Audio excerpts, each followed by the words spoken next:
Saudi Arabia, and the Mountain of Moses. You're listening to Brothers of the Serpent podcast.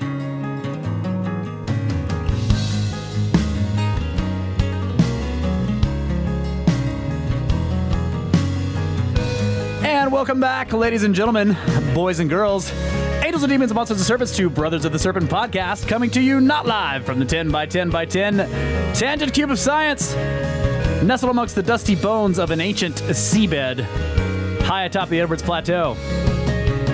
And we got another very special show for you guys this week.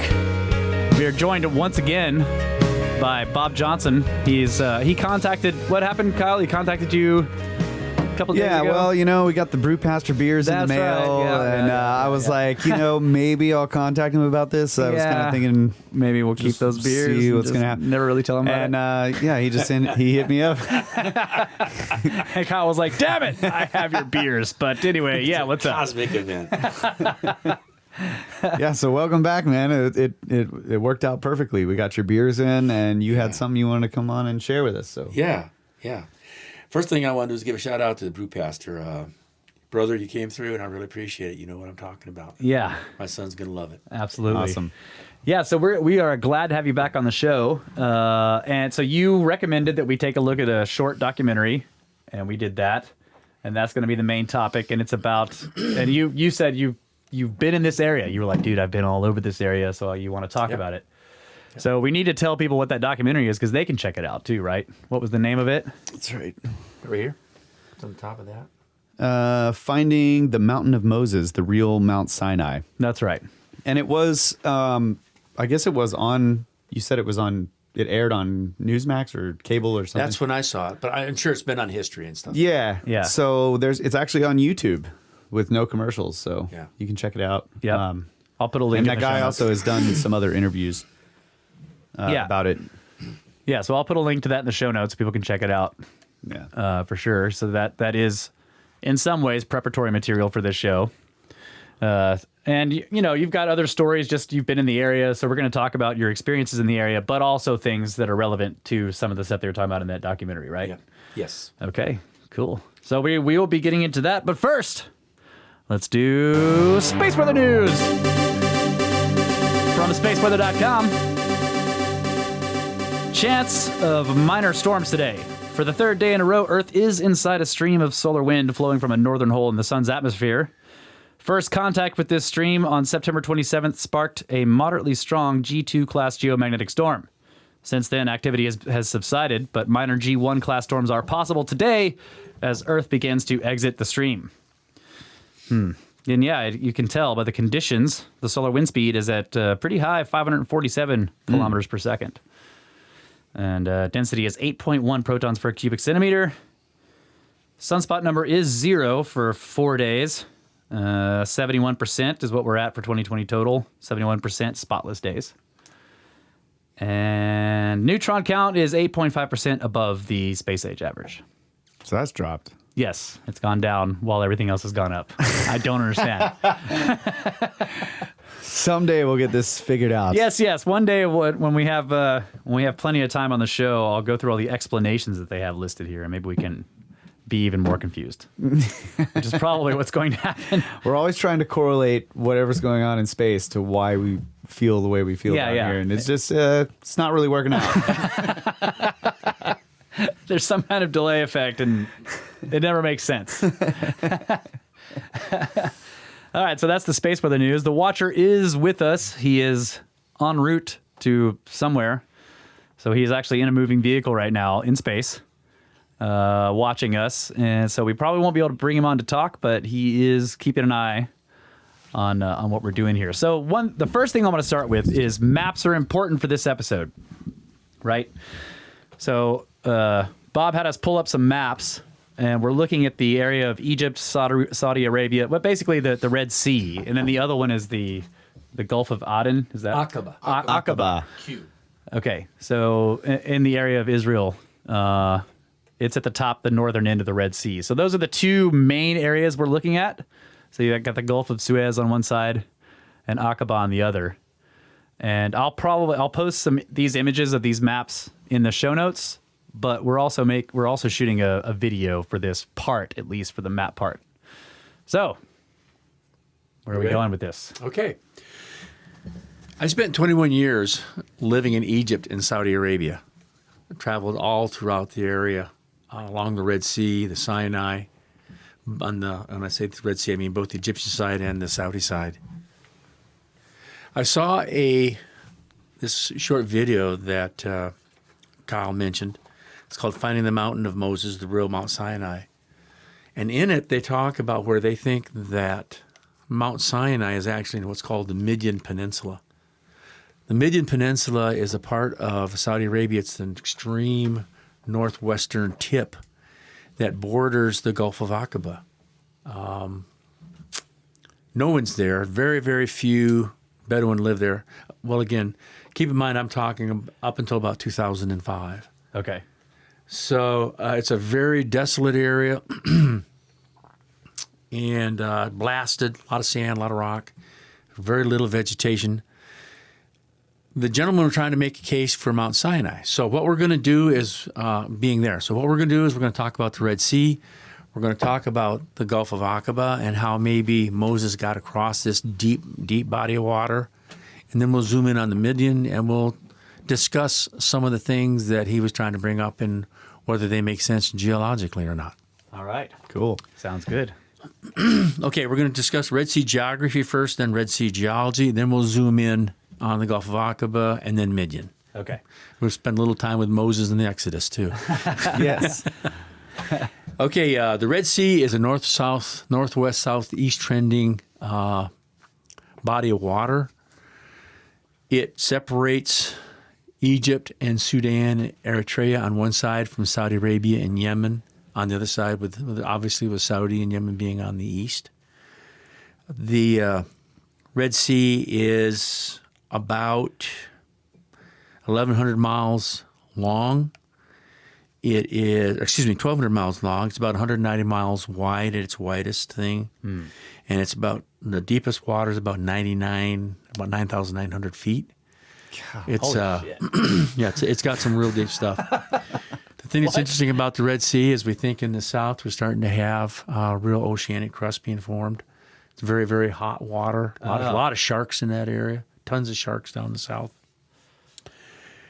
I had no idea it was that deep. Holy crap. Yeah, that's in the deepest part. That's because it's a rift? Is that why? It's part of the rift? It started as a rift, and it's continued on. Like saying, now we have oceanic basement being formed in the south. So it's an actual new ocean. Oh, wow. In the south. Okay. The Red Sea is a faulted depression. It separates two huge blocks. If you look at the map, and I'm going to be showing this map here, and hopefully Kyle can use the pointer. Yeah. So Bob has a laser, and Kyle's going to be trying to emulate Bob's laser with the mouse pointer, Which and not blind anybody with this laser. just disconnected from the computer. This is going to work, guys. Trust me. Okay. This is what's called the Nubian Massif. If you look at the map that Russ and Kyle have up, it is this huge igneous metamorphic body. About 540 to 550 million years ago, the rifting in the south coming out of the East African rift system continued up in this area. And you started to see separation between the Nubian plate to the west and the Arabian plate to the east. This started about 55 million years ago, and by 30 million years ago, you had probably formed the uppermost tip of the Gulf of Suez. Okay. So if you look at a map of the Red Sea, you have a one horn going to the northwest. That's the Gulf of Suez. You have another horn going to the northeast. That's the Gulf of Aqaba. And those two together cradle the Sinai. You had connection in the south to the Indian Ocean beginning around 20 to 22 million years ago. So prior to that, this was a dry depression like the East African Rift is now. At about 20 to 22 million years ago, you start to see flooding coming in from the Indian Ocean, and you start to see the first marine sediments being deposited in this area all the way up to the Gulf of Suez finally. Was that like a violent event? That waterfall? I do not think it was. Okay. I think maybe that initial break at the south at the Bab el-Mandeb might have been. Okay. But I think eventually, as you start to see the Bab el-Mandeb, the Straits of Bab el-Mandeb at the south are very much constrict the water. But that's more of a recent event here. About 5 million years ago, you developed this motion right here, which resulted in the formation of the Gulf of Aqaba and a trend going on up further to the northeast that's called the Gulf of Aqaba Dead Sea Transform Fault. So off of the horn from the Red Sea that's pointing to the northeast, there's a kind of a continuation of a rift or something. Is that A transform fault. A transform fault. Okay. It's a left lateral transform fault. Now let me take, if you move the map back where it was just for a second, Kyle, we're going to take a step back. If you take and remove all the water from the shoreline of the Red Sea, all the way around the Red Sea, if you could then take and move Arabia, the Arabian plate, I'm losing this word, Arabian plate to the south, back towards the south, and move it back towards the Nubian plate, what you see is these two plates fit together really well. Right. Yeah, that's pretty clear. Okay. New laser. Now, new laser. So if you take and hold the Egyptian plate or the Nubian plate motionless, and you take the Arabian plate and pin it at the north, this is before any separation has occurred, so there's no Gulf of Suez up there. You just at the bottom, you slowly move the bottom part of the Arabian plate in a counterclockwise motion. That's how you open up the Red Sea basin at the south. Now, as that rotation motion has continued, we're starting to put true oceanic crust in the south. So the Red Sea is literally considered a new ocean in that sense. It has oceanic crust at the bottom. Yeah. Most seas do not. Now, if you go back up at the Gulf of Aqaba area, and I don't know how much you can follow this without looking at a map. If you go back up to the Gulf of Aqaba, 5 million years ago, the Red Sea was cut off right here. There was no longer any separation like we had before, like a zipper opening from the south to the north. Instead, the whole Arabian block started moving to the northeast along this transform. So that transform is what it's slipping along. So if you think about the San Andreas Fault, that's the equivalent to the San Andreas Fault. And when this block is slipping to the north compared to this block. Yeah. And that's why we call this left lateral movement. So if you stand on this side and you look across, it looks like everything's going to the left. If you stand in the Sinai and look at Saudi Arabia, everything's going to the left. So it's left lateral movement along that transform. Plate tectonics says if you're building crust or if you're building oceanic basement in the south, you've got to be consuming it somewhere else. Otherwise, the Earth gets bigger, and that ain't happening. So, right along up in here, you start to see where the Arabian plate is being subducted under the Eurasian plate. So it all makes sense in a geologic sense. Okay, so now we've defined the Gulf of Aqaba. The Gulf of Aqaba is important because this is supposedly what Moses crossed. Okay. As part of the Exodus. How did he get there, though, if he started in Egypt? Well, don't forget, there was water here. He came across, and right in through here, the canal wasn't there, so he came across. He crossed up over there. Okay. And he either came across just north of the Gulf of Suez, and then he came down through the mountains to Nuweiba, or he came across here and he went south along the plain to the Straits of Tiran. Okay. So now we're going to just stop for a second, leave the map there. If you hear a crinkling, it's me. I'm changing my notes because this gets really complicated. So I had to make some notes here. He's got real notes. He's got actual I got notes. actual notes, folks. I got me notes, guys. One thing to keep in mind is that when the Gulf of Aqaba was formed, because of the nature of the formation, you've got pull-apart basins in there, and that comes into play later. And we'll define what pull-apart basins are. They're a structure that's associated with transform faults. Okay, Moses is the main character in this play. He's also his story was told in the book of Exodus in the Old Testament. He's the most important prophet in Judaism. He's also an important prophet to Christianity, Islam, and other Abrahamic, is that how you would say it? Abrahamic Yeah, I think so. religions. The timing of that, Exodus is the founding myth of the Israelites as Moses led freed Jews from Egypt, from further west, probably in the Cairo area, and it's celebrated with Passover each year. So after crossing the Gulf of Suez, reaching the Sinai, the book of Exodus tells us that Moses led them aimlessly for another 40 years. Actually, what he did was he crossed the Red Sea into Midian. Into Midian, he led them aimlessly for 40 years. Finally, on Mount Sinai, God gave Moses the Ten Commandments. The question becomes now, where is Mount Sinai? Right. Okay. So we get to the movie or the video that we have of Finding the Mountain of Moses. The video has a really clear point of view, and they're trying to make the case that Mount Sinai is in the Midian area of Saudi Arabia. Midian today, like I was saying before, is much like the Sinai, the Eastern Desert, and Western Desert of Egypt. It's a sun-blasted place with very few shrubs or plants. There is one small, or at least a small when I was there, town called Al-Bad, and there's not a lot there. As you can see, when you watch the video, you see it's just tons and tons of rock. Just desert and rock.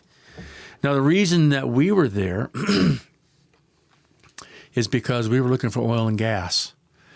And I wound up drilling a couple of wells there on the Midian Plain.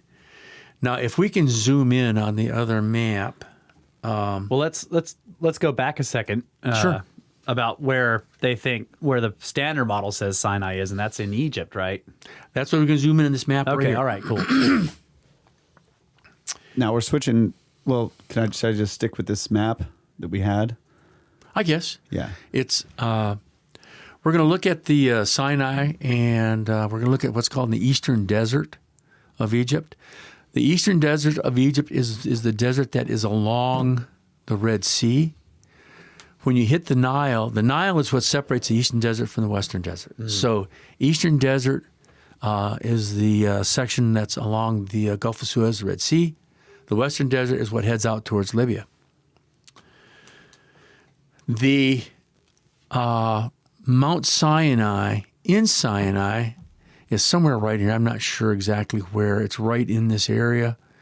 And that's St. Catherine's. And this is the old story. This is where they talked about for up until modern times. This is where we thought that Mount Sinai was.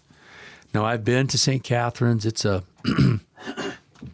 I was telling the guys before we started, there's over 1,000 monasteries in this area. Oh my God. They're Greek Orthodox and they're Coptic Christians. St. Catherine's that we were here.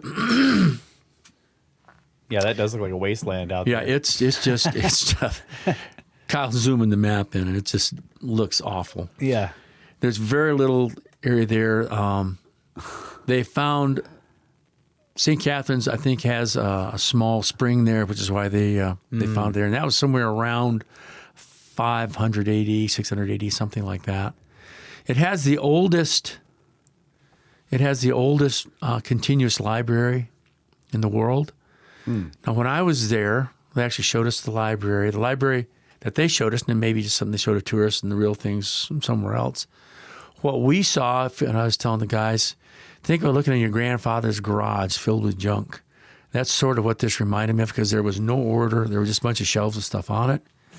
And it was we just glanced in real quick and didn't have any appreciation It was for it. just filled with stuff. All I'm Just just, stuff. I'm just Papyrus listening. and books and stuff. I'm listening to the Sign and the Seal again, and Graham is like down in Ethiopia, or he's on some lake. Remember when he was going through the lakes with the boats? In Tarna. Yeah. And he comes to this monastery, and the guy's trying to find this book, and he just keeps pulling out these chests. Yes, yeah, they're just that's full exactly of all right. these old books that are just all messed up, and just there's That's no exactly order. right. He can't find it, and they're there for hours. He's just going Yeah. through all this stuff. That's exactly right. Wow. Now, I was telling the guys before we got to St. Catherine's, we were on a field trip heading out here. I was working with Amico at the time. And we had sent a scout out ahead of time, and he had picked out a nice outcrop of rock. It was a main reservoir rock there called the Nubian sandstone. 4 days later, we showed up with like 5 or 6 vehicles filled with geologists. And that we understood at that point the Egyptians hadn't really wanted us there because they put a minefield between us and where that outcrop was. There was no way to get to it now. A few hours later, we were driving around trying to figure out what to do. We were talking on these two-way radios, and they arrested all of us. The Egyptian police arrested all of us. It took us to a military base further south, where there were thankfully some American military there, because this was just after one of the wars they'd had, and they were part of a peace force there. So we spent about five hours under arrest until we got an assistant to the ambassador called and got us free. And they were like, no, these are they're looking for mines, not those kinds of mines. It's different kind of mine. No gemstones. I was telling the guys, again with Amico, we were on the other side of the Gulf of Suez. We were more over on this side, and I don't know exactly where because it's hard to tell. We were looking at geologic maps where we're going. Well, We there's weren't on one a road. Yeah. We one road, probably going to a refinery. Is that Ras Gharib? Yes. That's a refinery. That's why that road is there. It's put there by an oil company. Yeah, that one crosses from the Gulf all the way across to The Nile. all the way across to the Nile. Yeah. Along this whole sandy beach here, from the bottom tip of the eastern desert right along the the Gulf of Suez, all the way up, there are minefields put in there so that the Israelis could not come across the Sinai. And we didn't know this. They weren't marked. And again, we had another field trip. We were out there. And we had one vehicle hit a mine and get blown up. The driver, an Egyptian driver, was killed. Man. And that was just kind of how it was. When we were doing field trips over in the Midian, now I've switched companies. I moved to Saudi Aramco. This is the Al Jof area up in here. You have Israel there. You have Jordan there. And if you go a little over here more, they go into, this is Iraq up here. So every time we went out in this area, we always had armed guards with us. We always had police or military or both with us. And because there's very few towns there, as you're looking at, we had a cook. We had eggs and runny cheese for breakfast, and lunch and dinner were cans of tuna fish and raw onions, and that was what we ate. I tell you what, after about a week Tuna of fish that, and raw onions. canned tuna fish and raw onions, after about a week of that, you stunk and your farts smelled like hell. Oh man, I bet. I bet. I was just gonna. But that's how we explored this whole area, and we were all over this area. I was gonna say. I bet the vehicles were not fun to be in. The tires would go flat because the air says, I want out of here. So now,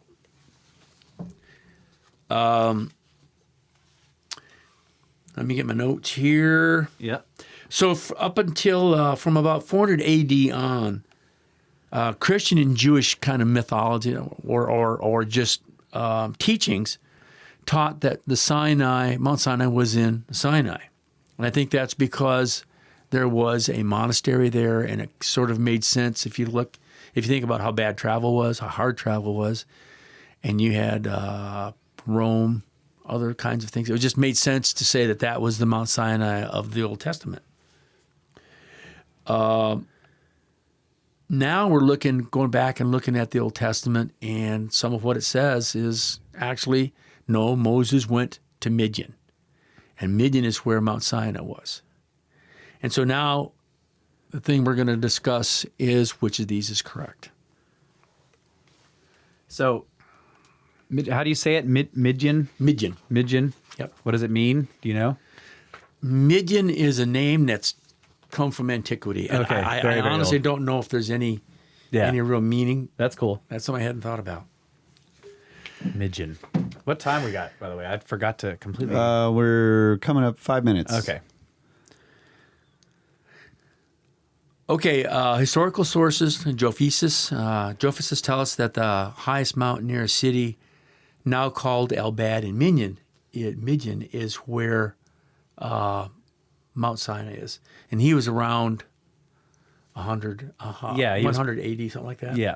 Yeah, he was pretty close. And the locals in the area refer to Jebel El-Laz as Jebel Musa, or Mountain of Moses. Mountain of Moses. Yeah, I thought that was one of the most interesting things in this short documentary was all of the local legends. Yeah. They're like, oh yes, Moses came through here, and they're totally stoked about it, telling people about it. Yeah, Wells, Black Rock. Yeah. This is where they stopped. This is where they took a rest. This is the altar they built. This is the Mountain of Moses. All the legends across that place is really cool. Yeah, the thing that kind of got all this started was about the time I was there, a small group of Americans tried to get into the Midian area, and the blocked off Midian area. And they were all arrested. They were all kept captive for a while. All this stuff was confiscated, and then they were all deported. Yeah. What they found was there's a whole bunch of areas in the Midian that are blocked off. They're fenced off, guarded by the police, and many of them are of the Christian sect. Many are just interesting archaeological things. So, for example, we were talking about the Nabateans. The Nabateans controlled this area starting about 450 AD down to at least 1000. It was 450 BC to about 1000 AD. My mistake. And those are the people that might be responsible for Petra. That's what These you're are talking about. the people that did build Petra. They built a lot of other structures in that area, and another really beautiful city called Midian and Sala. And that Midian and Sala looks a lot like the buildings in Petra, but they're not in that canyon. They're just out in the open in the wall. All that stuff's blocked off. So this is the sort of stuff that the Saudis have not wanted people to see, have not wanted people to visit. So there are two places that people talk about now that we're discussing Moses having crossed, quote unquote, the Red Sea into the Midian. Really, it's the Gulf of Aqaba. The first one they want to talk about is Nuweiba, that's on the Sinai coast. That's about two-thirds of the way up on the coast there. It's a big sand delta. Yeah. Been there, and it is just it's a small city. A lot of diving goes on there. That's the main draw. They have a small airport there. A lot of tourism. The second place that we talked about crossing is right at the entrance to the Gulf of Aqaba. It's called the Straits of Tiran. And that's the one where tends to make maybe a little more sense if you have to do something like this. Now, if you can zoom back out just a little bit, so we can look at the other. There we go. We look at where Nuweiba is.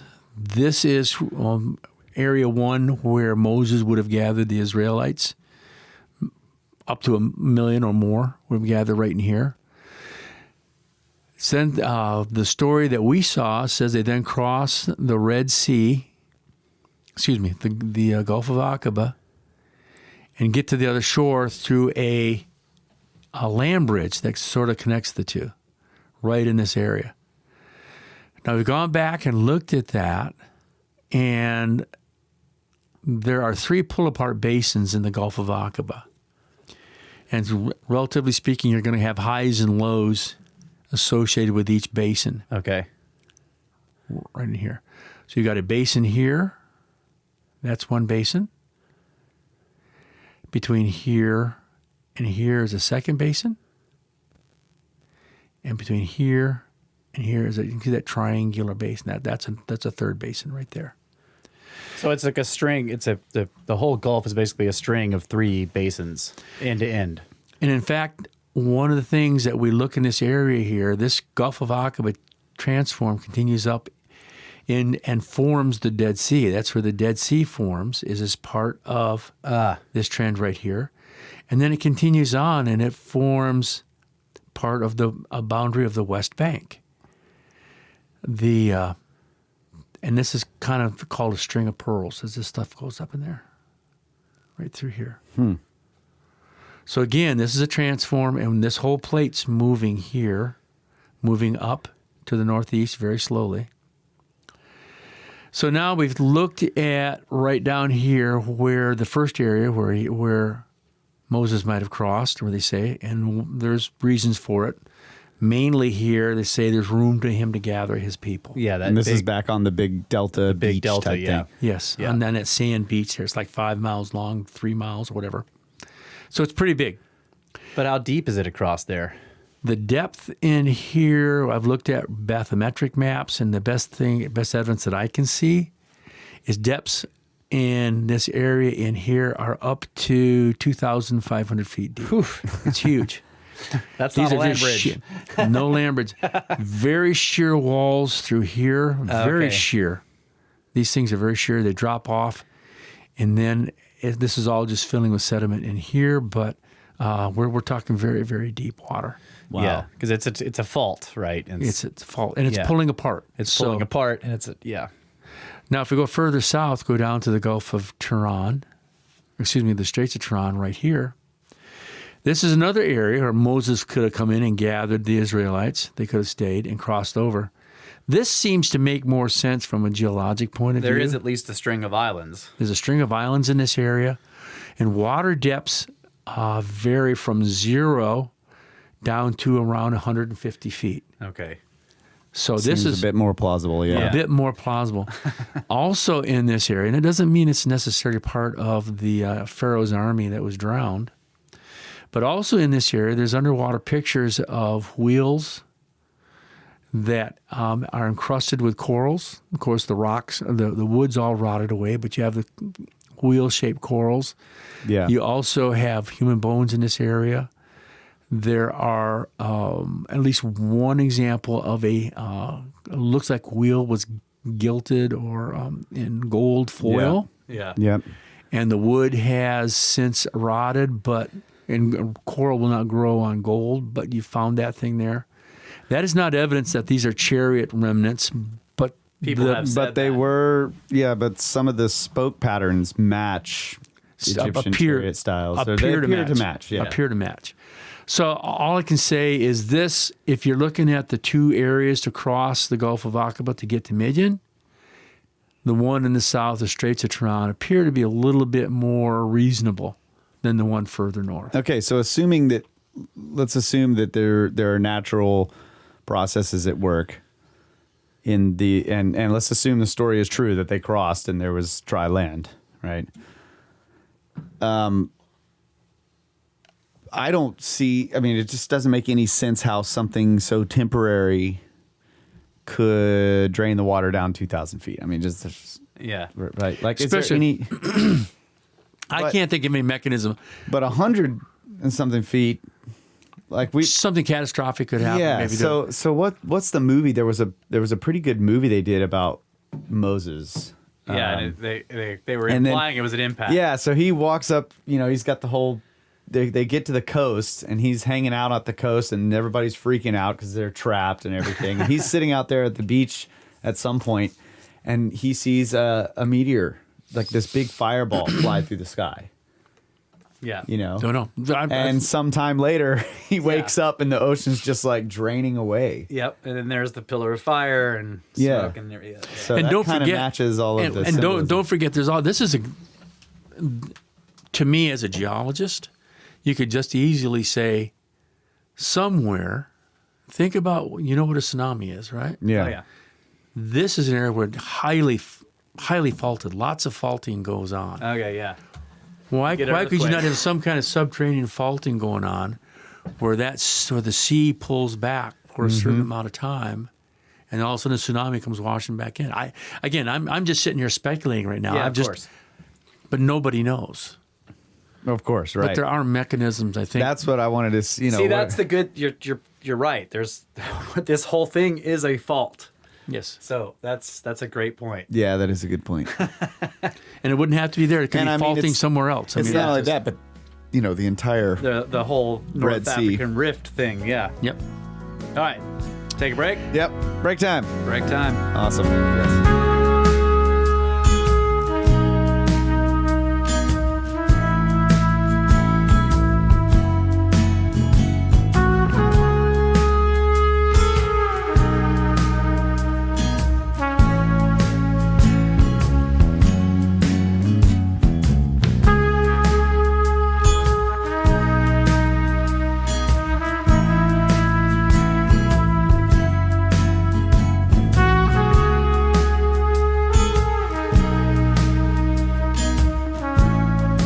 And welcome back, ladies and gentlemen, Brothers of the Serpent podcast, in the 10 by 10 by 10 Tangent Cube of Science with Bob Johnson and son Sean. That's right. So glad you guys came back. Oh, yeah. And, as tradition holds, we have to share a Brewpaster beer. Oh, yes. So I got one chilling. We're gonna pour it out, but we're getting back into the situation here with where were we actually? We were focused on the Gulf of Aqaba. We were looking at the. Oh yeah, the Straits of Tehran. Yeah. Yeah, right. Where we are is we've just got him across the Red Sea, Gulf of Aqaba, and we got him in Midian. What happens now? By Exodus. That's a good Are question. you ready? Oh, yeah. Okay. Yep. Lay it on me. After Moses got across the Red Sea, which here we're saying is the Gulf of Aqaba, he was kind of thirsty. He was walking around looking for water, looking for quite a while. He eventually stopped in an area. He was given information. He stopped in an area where there were 12 wells, Oh, yeah. along with 70 palm trees. Yeah. The Old Testament's quite specific about that. The Bible calls the area Elim, E-L-I-M, Elim. And this is a place where Moses obtained water, and even now there's an area that's approximately across from Nueva that looks like it might sort of fit that bill, although the wells have all been updated. They're just big old concrete things. So you don't know whether it's real or not. All you know is what the Bible tells you. And there is an area where you have some palm trees and still have 12 wells. Natives, however, do in fact say that this is the place where Moses got that water. Now, where was this? I was pouring beers. If you go back... Cheers, by the way. Yeah, Gentlemen. try that. Hey. Cheers. This is the Wolf Hollow Brewing Company, none the wiser. That's right. Genius name. Great name, Brewpaster. Great name. American Light Lager. Oh, yeah. Yeah, so what's the area we're looking for here? We're across the straits. So across the straits, if you look at that little white dot up towards the top of the screen, that's the beach at Nueva. Oh, okay, Yeah. well, okay. Now we come back approximately across that into the down below there, in that whole area in there. That's about where we're looking for Okay. the 12 wells and 70 palm trees area. Okay. Somewhere in there is where they call Elim. So I don't know if it's a coincidence that it's up there, up near where the crossing would have been if you came from Nueva, or if that's just that Moses might have been wandering along the western coast Yeah. of the Midian Peninsula until he found water there. As you can tell, he wandered this area quite a bit. The next event that happens according to the Exodus is at the event with the golden calf. And that occurred near Mount Sinai. And I don't know exactly where, excuse me, I'm sorry. I don't know where Mount Sinai would be on this map.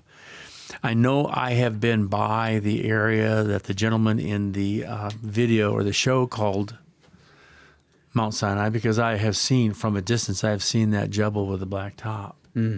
But Okay, yeah. So in the video, there's a mountain that basically the whole top of the mountain is a different color than the surrounding rock. Yep. And we had talked about that before the show. In the video, they make it out to be this, strange, mysterious. that was blasted by God. It's black. Yeah, because yeah, it's blasted exactly. by the fire from God. Now, okay, you said that it was basalt, right? It's basalt, Basalt. yes. But in a way, like if you look at mythology with this sort of bent that we like to look at it, yes, in It's a way, easy to was, see. it was blasted by God. It's right? easy to see why they would have said that. If God was the forces of nature, for example, Exactly. it's understandable. Is it volcanic? Basalt is an igneous rock. Yeah. But And it's basically, think of like where you guys are talking about the cataracts out in there. Those are basalt flows. Yeah, and this all yeah. just comes out of it's volcanic, but it's like that is the mountain itself Yes. volcanic? That's the question. no, It's not a volcano. no, not like a. And what you probably had at some point that was underwater. You had a huge sea there in that area, and you probably had basalt flows either right at the surface or just below the surface, and that was covering the other rocks. Mm-hmm. So it's just like a cap of black rock, and it's the remnant. It would have been in that whole area, and that's just the remnants, all that's left after all the erosion and uplift that's occurred. But like you say, it's easy to see why. If that's the only mountain, only jebel in that area that has that black top, it's easy to see why that could be over time become considered the mountain where God blasted it with fire. Yeah. Right. Turned to black. Especially if there was more ancient knowledge that told them that type of rock was made with fire. Sure. Yeah. Sure. So near this rock that's been was blasted with fire and has the black top. This is where Moses went up on the mount, got the 10 Commandments, and he came back down, and he found his followers, had certain worshipers, had fashioned a golden calf as an idol. Yeah. He wound up destroying the golden calf, and these researchers in this area felt that they had discovered some of the stones where this golden calf might have been destroyed upon a large flat rock, not an altar, but just a large flat rock, and they're trying to make the case that that's maybe was where it was destroyed. That's right. There are multiple pictographs in there showing human figures with bowls. Yeah. And he's trying to make a case that this shows that these were bull worshippers, Right. or worshippers the calf. Pictures like that I have seen in a lot of different areas. One specifically is in the corner of Libya, Sudan, and Egypt. There's a series of caves there, and I don't remember the name of them now, but I looked at them on one of these field trips I was on. And it showed people with bulls. It showed people with ostriches. Showed people with lions. It showed people diving in pools of water. And this has been dated about 9,000 years ago. Wow. So it would have been about 7,000 BC. And of course, the environment was totally different then. The environment was much more of a Right. grassland and savanna. Yeah. The other thing he said in the documentary there was that the local legends that it is the place where the golden calf was destroyed. Those legends are so strong there that if you get near the area, they think you're looking for gold. Yes. And they get quite annoyed and drive you off. That's right. Now, one of the things that's interesting is in the Exodus, or in the Old Testament, Moses has 3,000 worshipers killed and buried in a mass grave. That's right. And ironically, or oddly enough, there has been a mass grave discovered about 4 miles from this site. Now, I have no idea the age of that mass grave. And you have to keep in mind there's been a lot of history in this area. Yeah. The Nabateans were there, and the first time we hear about the Nabateans in history is about 450 BC, and that's when a Greek king tried to conquer them, and they beat off the king's army, the Greek king's army. The Nabateans had an area that was extremely valuable. The area that they controlled, starting in the Midian Peninsula and going up to the where Lebanon is, up where Petra is. This is all part of where you had caravans coming with spice and aromatics coming in from the central part of the continent, or of Arabia, and also coming up along the Red Sea.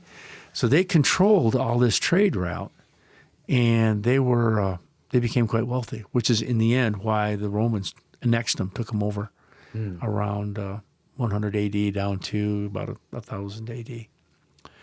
In any case, the Nabateans built a lot of structures in there. There's a lot of things they've carved. A lot of battles been fought in that area. So when we talk about a mass burial, we don't know if it's 200 people or 5,000 people.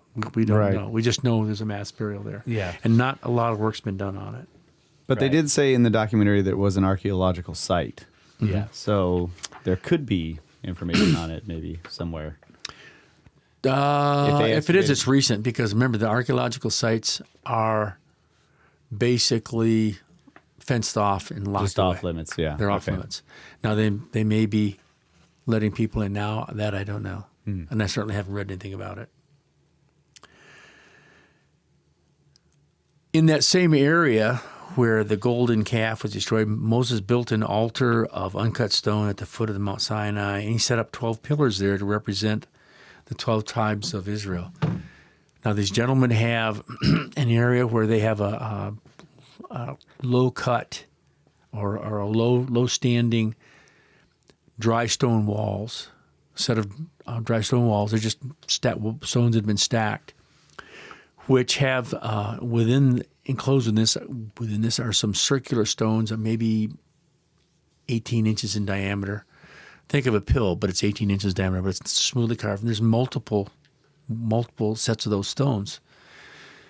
The researcher in this video claims that he thinks that that's where this altar was set up, and that many of the lanes that are used where these rocks were to guide the animals in for sacrifice. That's right. Goats and sheep being brought in. And again, all the local legends fit this guy's idea. Exactly. Like, that was the other thing. Yeah. Is throughout all these sites, he keeps pointing out, like, all the local people here are saying, yes, that this is where Moses was, or this is where this happened. Mm-hmm. Yep. So. And they have names, whether it's Jebel Musa or the Water of Moses. Yep. These sorts of things. They've also found a cleared area. Researchers found a cleared area, which they think suggests as an altar. It's quite a large stone. They think this might have been the altar on which things were sacrificed. And all these things are in very close proximity. So for a tale like this to make sense, it has to incorporate a lot of small details. And these are the small details that he's trying to bring in to make this case. Right. There was actually in the video, they showed a couple of times when they were talking about the altar and all that, this pile of megalithic stones that looked to me like a collapsed dolmen-like structure. You know, I mean, huge slabs just piled and just looked like it may have had standing stones with a giant stone on top that just was collapsed and laying there.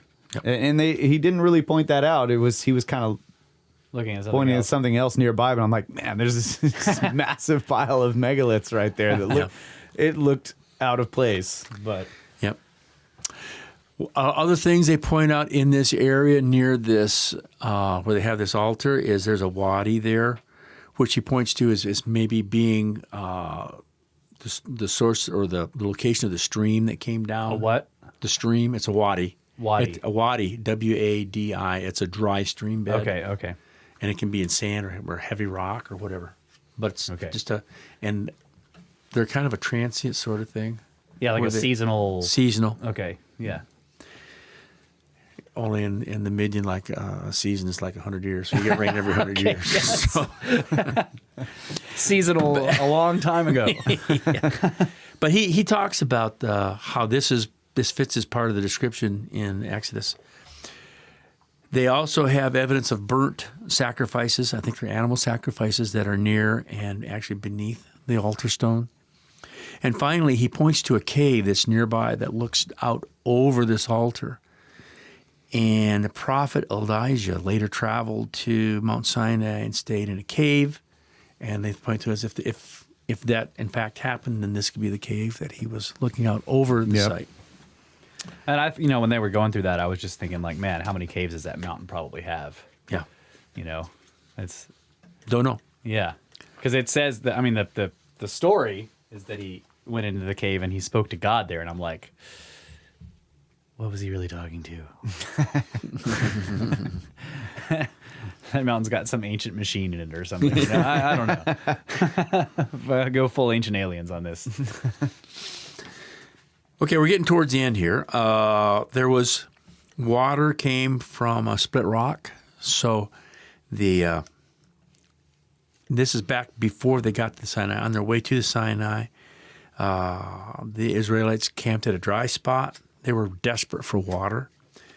And Moses struck a giant rock with his staff, splitting it in two, or putting a huge split in it. And that allowed water to flow from it. Now, the historian Josephus, in the 1st century A.D., he traveled to Midian and said he saw the stone, the split rock, still there, that it was too large to move.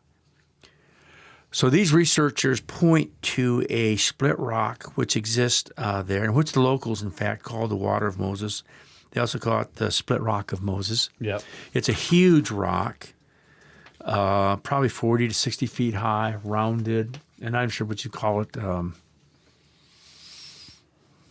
It's just this huge upright rock, and it's a kind of a different color from the other rocks surrounding it. It's on the top of a hill. It's about 100 feet tall.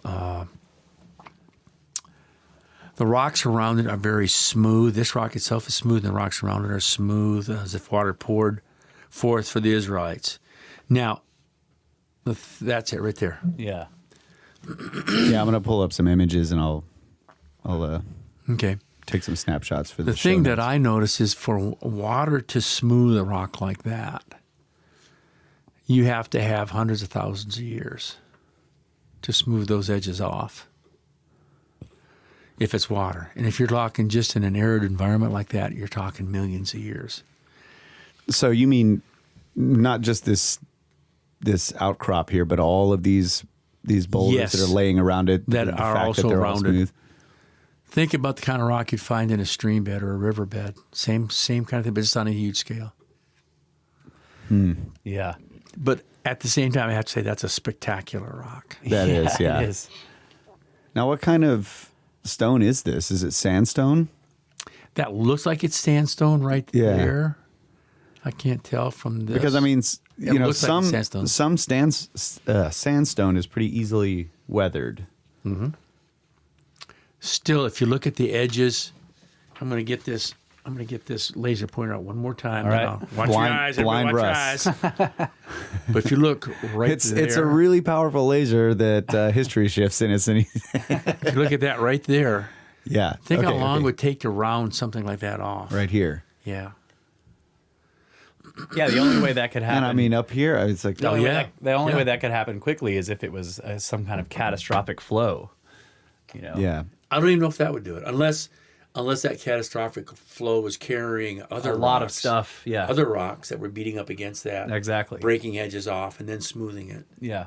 So is this prominence unique to the area, or if you look around the surrounding I've never seen mountains? anything else like that. And you've been all over this area. I've been all over that area. No, Have you seen this particular thing in No, person? I had not. No. So when I say I've been all over the area, I mean clearly this does not look like it'd be very prime for oil exploration here. Okay. But I Really, mean, how can you tell that? just from Wait a looking- second, Johnson. You can look at the picture right here and tell me there's no oil down there? If you have oil in a sandstone reservoir and you got sandstone to the surface, where's that oil going? It going to the surface. Okay. We should take a walk on the back 40. Yeah, I know. Look for an oil seep. We're not doubting you. I'm just like, wait a minute. No. By what wizardry? That's just That's just intuitively obvious. Intuitively obvious. I mean, right. you just know because you've done this for decades. Yes. Yeah, okay. That's cool. By what wizardry? Can you make this declaration? So that's cool. So the places that you went nearby did not have rounded stuff like this. It does look pretty unique. I mean, that's it's something like that. I've been all over it just because I enjoy seeing that sort of thing. That's really cool. Yeah. So in the documentary, the guy claims like this could be the split rock where Moses hit the rock and the water poured out and all that. Yep. Where he hit the rock, split the rock, and the water came out. Now, but and if you think about it, if that has access to aquifer at depth, certain pressures. If that's sand, just for the same reason you can't have oil there because the oil is going to come to the surface. If you got water, you can maybe have water come to the surface from depth along that because it's porous and permeable. Man, it'd be crazy. That would be nuts to see, just like the top of a mountain, water shooting out of a giant boulder and just pouring down the mountain on all sides. Or if it's just coming out from the crack right there and running down the side. I mean, But how did it round the top of the thing? Oh yeah, that had to happen a long time ago. I don't. Just a geyser coming up out of there. Yeah. Constantly raining down on it. Yeah. See, I like to look at those types of things, like the idea of him striking a rock and water pouring out, and try to figure out if it's a metaphor Yeah. Yeah. for some natural process, And that could be a metaphor for something else. Yeah. Because when you stop and think about it from a geologic point of view, if there's water at depth and that is a porous and permeable rock, why can't that water come up and into that? I don't particularly think that's the rock, but I'm just saying it's not impossible. No, I guess. That's cool. That's really cool. So I just want to finish up. Confirmed, ladies and gentlemen. It's not impossible. So that's the other thing. If as a geologist and if you went and visited this place, you would be able to look, for like a karst window or something to maybe show you that there's some kind of hole or passageway. Well, if you look at the rock, if you look at the picture at the bottom there, that's a structurally complex area. You can already see there's folding and faulting in there. Yeah. And so you don't know if there's faulting that goes to depth. I mean, it's the kind of thing where you have to sit and study it for a while before you really understand what's going on. It's a really cool feature, though. Oh, that'd be great to. Yeah, and I think in the spend a video month he there was figuring it out. trying to claim that there's rounding down below the rock too. Yes. That there might have been a stream running down that. Yes. And you pointed out when you were here earlier and we were outside getting ready for the show, you were like, yeah, I mean, that would just, even if it was a little stream coming out of there, that would take a long time to smooth those rocks off like that. Absolutely. Yeah. Now, one of the things, kind of finishing us off here, there's been a lot of details mentioned in the book of Exodus. So the way that these guys tied it all together was you had Nuweiba Beach on the Sinai side is a large enough area to hold this Israelite horde, probably millions. Yep. And then across that you got the 12 wells of Elim, along with the multiple palms. On the Midian side, you have a huge split rock, which we just looked at, which is on the path to what they're calling Mount Sinai, which is a mountain which is referred to as the Mountain of Moses by the locals. It's got that large black top to it. It's got a plain in front of it where millions could camp. You got a possible altar at the base of that mountain with evidence of of burnt sacrifices. There's evidence of bull worship with the paintings that we have, petroglyphs. You have a dry creek bed that comes down from the mountain near the altar. You can see maybe where the cave of Elijah is exactly where it should be. So when you look at trying to tie together a bunch of small details to make a complete picture, I can see why he's kind of gone where he did. I don't necessarily buy it, Yeah. but I think he's done a really good job of tying it all together. Yep. And it makes you, it's a fascinating historical or Yes. piece of history. And the other thing, again, like I've pointed out several times, is all the local legends. You know, that that's what really gets to me. I feel like, you know, you go to an ancient site, you know, if it's me, the first thing I want to know is what do all the local people, what are all their stories? You know, what have they heard from their grandfather's grandfather's grandfather? You Yep. know, what do they say about this stuff? And so it's cool that, as you know, so when you're watching the documentary, the guy's going along and all these people keep saying, yes, this is the path. So, And the other part that's kind of cool is I keep thinking, you know, odd, I didn't see that when I was there. I wonder if we could find a picture of that mountain. Yeah, I was gonna try to look that. I can. I'm maybe sure try there to is. do that in the break. Yeah. Okay, gentlemen, thank you very much. Really appreciate it. Yeah. Thanks for coming on, man. Enjoyed another hour of your time. Yeah, man, that's really cool. Yep. Had a brewmaster beer. What's the craziest thing that happened to you while you were over there? Was it the mine exploding? I mean, No. you no. No. Towers. Huh? Cobra Towers. Well, we had lots of. We were there during both the Gulf Oasis? Wars, and you've heard of Khobar Towers. Khobar Towers was a building that was hit in the first Gulf War. A bunch of probably 20 National Guardsmen, American National Guardsmen, were killed. It was hit with a scud. We live maybe 4 miles from there, Oh man. and they had another. A place in Khobar where my wife used to go get her hair done and stuff.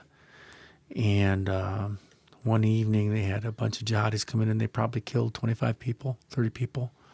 They were mostly young Filipino women that were Christians, cut their throats. A lot of really... Refinery as well. What's that? The refinery. Yeah, they blew up refineries and stuff. It's just been... It was an area that after a couple of decades I was ready to leave. I'd had enough. Yeah. War torn. Yeah, it's war torn, and hopefully it gets better. Yeah, that would be really great. Yeah. Because that's, I mean, all the people living there through that for their entire lives. It must be. It's crazy. Can't Yeah. imagine it. Yep. Can't imagine it. And there's so much history there. Yeah. Oh, absolutely, Yeah. absolutely. I would say the other thing too about the just you mentioned the petroglyphs that were you've seen other ones like that are like 9,000 years old Yes. or whatever.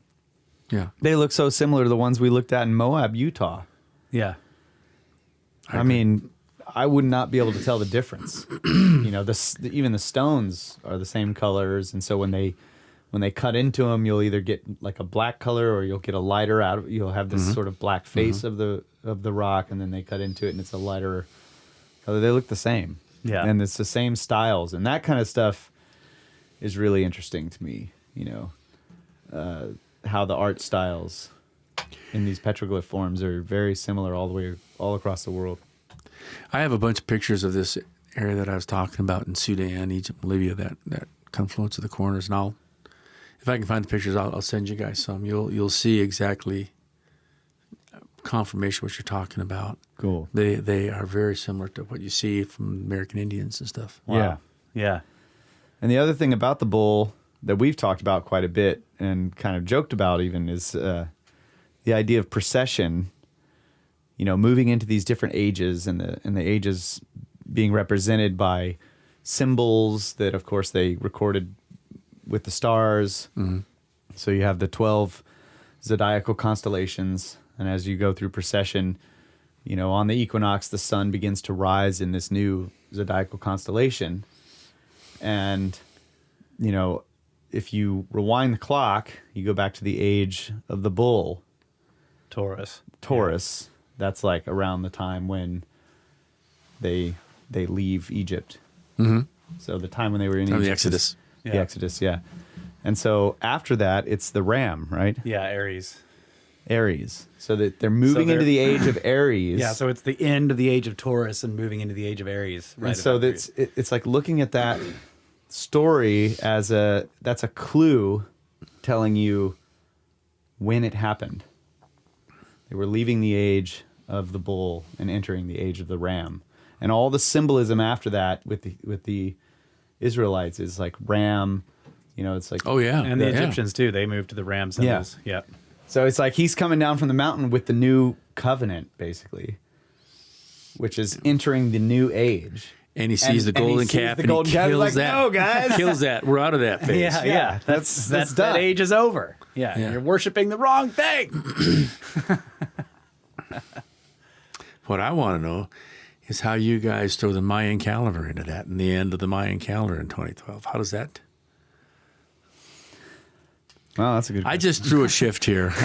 No, but is it true that the calendar, it's a processional calendar, right? I mean, it's Yes. The long count. Yeah. It's one of the long counts. I think the idea is, as far as I understand it, I could be wrong, but the end of the Mayan calendar is just the beginning of the new year of the next entire rotation.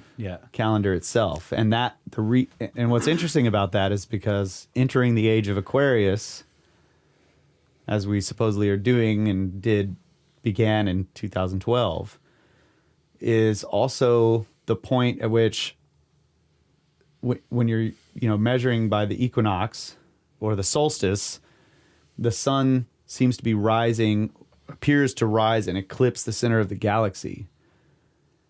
So that day in the winter solstice, the beginning or end of the Mayan calendar, the sun is eclipsing the center of the galaxy. So that was their mark. Like, this is the beginning of the year. But if you think about it, all of our ways of measuring times involve circles. You got a clock on the wall, an old school clock. It's a big circle. Yeah. And it's because what they're measuring is astronomical cycles. And all the astronomical cycles are circles, right? The day-night is the Earth is spinning. That's a circle. The annual calendar, the yearly one, is measuring a circle of us going around the sun. Precession is measuring a different circle, much longer period circle of a slow reverse rotation of some kind, whether it's the axis of the Earth doing it or maybe the entire solar system. But they're all measuring giant circles. So you look at the Mayan calendar, it's a huge circle. With smaller circles within it. The long count is a big circle. So any calendar, when it ends, is you just came to a specific mark on the circle, and now you're going back around. You keep going around it, right? I was just going to say, when we went into the new millennium, year 2000, my wife and I, we were Did you guys go full prepper? No, we had gone to, we were in Cairo at the time, and it wasn't quite at the beginning of the millennium. We were at a place called the Mina House in Giza, and it's the big hotel that's right next to the Giza pyramid. And you would not believe the kinds of people and kinds of things we saw just about at the beginning of the millennium at the Giza pyramid. Yeah. Oh, yeah. I bet. Yeah. It was pretty interesting. You better believe it. Wow. That must have been interesting. It would have been cool to be there in 2012, too. Yeah. I bet it was very similar. Yeah. Yep. I can imagine it. And all these people showing up in robes. All sorts of stuff in their hair and everything. It was like Woodstock all over again, but with rocks instead of wood. Yeah. Crystals. A lot of crystals. Lots of crystals. All right, man. Thanks so much for coming on. Thank you, guys. I've really enjoyed it. Yeah, I appreciate it. All right. And we'll be back. That's right.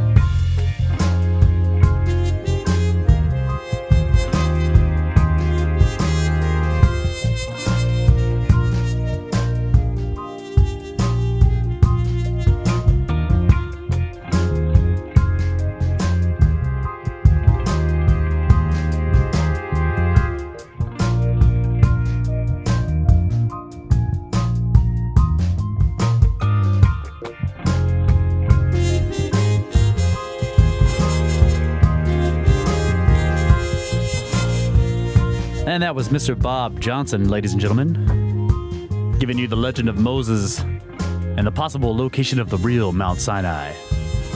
And we are bringing you the funk here on the Brothers of the Serpent podcast. Kyle's cracking a new beer. Watchers hanging out.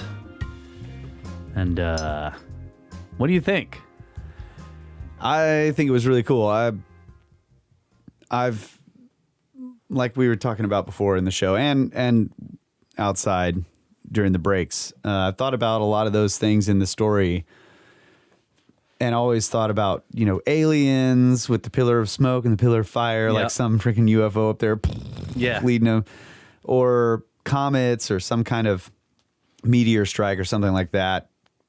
But he was actually laying it out with like a legit geological explanation for these things. And at first, when we were talking outside, I thought he was kind of saying, I've seen petroglyphs like this, they're 9,000 years old. I've seen them all over the place. Yeah. So he was kind of... And he said at the end, too, he's like, I'm not sure I totally buy it. But yeah, he's not totally buying it. Yeah. But he also was saying, like, one of the things he pointed out when I brought up the comet idea during the break for the pillar of fire and the pillar of smoke, actually after this recent break when they were leaving, he was saying that, hey, there's all these natural gases under there that sometimes, and it's plausible that there could have been, we'd already talked about some type of seismic activity that could have caused the sea to pull away and then rush back in. And that same type of seismic activity, whatever's going on in that like regime of seismic activity, could have caused some huge jet of gas to come out and ignite. Yeah. Creating this pillar of fire and a pillar of smoke. That's freaking awesome. He told us, he's like, look, on the beach there, fires will just burst out because there's gas coming up from the ground. He's like, look, there's oil and hydrocarbons all through that area. That was why he spent so much of his life there. He was an oil and gas geologist, and he's like, there'll be fires running up and down the beach, through the desert. He told us this story the first time he was on the show. And then the thing that I thought was great that he was pointing out is like that whole, the Red Sea that turns into those gulfs up there is part of the Great African Rift. And that's this like anomalous, enormous split that goes like 1/3 around the Earth's circumference or whatever. We talked about this in the Earth in Upheaval series. Velikovsky goes through it, and he just lists off every country that this rift goes through. Mm-hmm. It's thousands of miles long. But then right up there at the northern point of that rift where the Red Sea, which has the rift right down the middle of it, meets the Gulf of Aqaba, it turns into that transverse or transform fault or whatever he was calling it. And all in that Gulf, right on the one side, the western side of it, is where the fault is. So that Gulf, and then when you go further up north, following that fault line, the Dead Sea's up there in another set of holes caused by that fault. Yes. And that whole plate with Saudi Arabia and Lebanon, everything is rotating, right? So you have like first of all, you have known massive concentrations of hydrocarbons beneath the ground there. The ground is very porous in a lot of places. It's sand and sandstone and sediments, right? Now, and he said in other cases, there are pockets where it's trapped underneath volcanic stuff and shale. But there's plenty of places where the gases just come up out of the ground. But because you have these faulting systems there, and then you look at the story, and the geological explanation was really interesting. Like all you need is some kind of major slippage of that fault. All the water pulls away out of the Gulf, and suddenly you've got dry land in areas where there never was before, and then it's going to come rolling back as a tsunami. That also will cause like buildings to fall in Egypt and all kinds of other stuff, and then huge plumes of gas in the desert that are responding to new openings being caused, water coming out of stones where it's never come out before. All of that's really cool. I thought that was great. And he pointed that out too. And of course, I wish we would have actually recorded the conversation we had when they were leaving, because that was really good. And but he was saying like all of this is kind of tied in, like you have, or I guess you were pointing this out, the plagues, the Passover, and during the Passover, like a bunch of buildings collapsed. So you're looking at possibility of tectonic activity. Or One of the things that I remember, I can't remember where I heard this interpretation. but that's just cool. I'm trying to remember where I got this interpretation. It was someone. And I'm sorry, but that could all also be caused by an impact. Comet. Yeah, the impact may So- be what starts it all. Yeah, absolutely. But of course, this geological process has been going on for much longer than that. Yeah. But because it's a sort of volatile zone, Yeah. an impact could accelerate certain things. Absolutely, And just yeah. cause a chain Shakes reaction. it up. Yeah. But yes, You don't need aliens, folks. Sorry, I interrupted you. Go ahead. there was an interpretation of the whole the part, like in the Exodus part, the series of plagues or whatever. The last one, the one that finally makes in the story, the one that finally makes the Pharaoh say, "Okay, get out of here," is the death of all the firstborn sons of Egypt. Right. And I can't remember where I got this interpretation, but somebody was suggesting that what that was actually saying was all of the elites, the highborn people. Okay. And the whole explanation of that was that what actually happened is all these buildings collapsed, and they're made of stone. They're the big megalithic stone buildings. Yes, that's right. And the firstborn of talking about Egypt this. are what that actually translates. They're all living inside those Yes. things. Whereas the Israelites were living in like grass huts. Yeah. So an earthquake happens and maybe it falls on you, but you're not going to die. But everybody living in giant stone megalithic constructions gets crushed, and then the idea great that the point. translation to firstborn, to us that implies like all of their first, it said the firstborn sons or whatever. That to us that implies like children that are the first one that a family has. But what they were saying is maybe the translation should properly mean the elites of Egypt. Patriarchs, the elites. Yeah. The people at the top of the Oh, food okay. chain. Elites, firstborn. Yeah. Yeah, gotcha. Yeah. The important, whatever, however Yeah. they would term it, firstborn, the sons of Egypt, right? The Right, ruling yes, class. yes. The ones that live in the palaces. So there's an earthquake, the palaces all collapse, the grass huts all collapse too, but nobody dies there. Right. Yeah, that's a great point. I remember you talking about that before. That's a really good point. Yeah. So there's your first earthquake, if that's what happens, right? The first earthquake, a whole bunch of stuff in Egypt collapses and the Pharaoh's like, fine, get out of here, whatever. No longer does he care too much because suddenly there's all this Yeah. death and destruction amongst all his people. And he's like, sure, get out of here. You guys are a pain in the ass anyway. But then Except- they're leaving and he realizes like, wait a minute, who's going to rebuild all this stuff? Yeah, so all these structures fall except the really ancient ones Yeah. that used that Cyclopean architecture Right.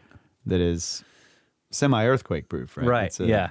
Helps manage. The one the that. Pharaoh's in survives. Right. Yeah, because he's living in the oldest whatever. But yeah, so that's the beginning of the And the Watcher's pointing out this is this is why the Giza power plant would be built near there. So oh yeah, all of this all the known seismic stuff is seismic stuff, happening. yeah. No, good point, Watcher. Yeah. Yeah, I love learning about that geology and how he kind of worked all those processes into the myths. That's really cool. Yeah. Love that stuff. Yeah. And I think what happened is he sees this documentary and it just kind of, on the one hand, he's sort of like, all right, well, this is interesting. I'm not sure I completely buy what this guy on the documentary is trying to sell me, but what happened is it triggered all these memories Yes. of, he's like, man, I've been there. I've seen that mountain. When he sent me the first text, he's like, I've been all over this place. So of course, I was looking at different things, right? I was looking at geological stuff. Looking for oil, baby. Yeah. Yep. Yeah, so that was cool. So he was like, yeah, I'll come on the show. We'll talk about this. He wanted to kind of go through the idea of the documentary, but also intersperse it with his experience of the area and the wider geological context that we're looking at here. Because when you watch the documentary, the guy's just like, oh yeah, look at this big rock. Look at this mountain. It's weird. It's black on top. And he's like, yeah, okay, it's basalt.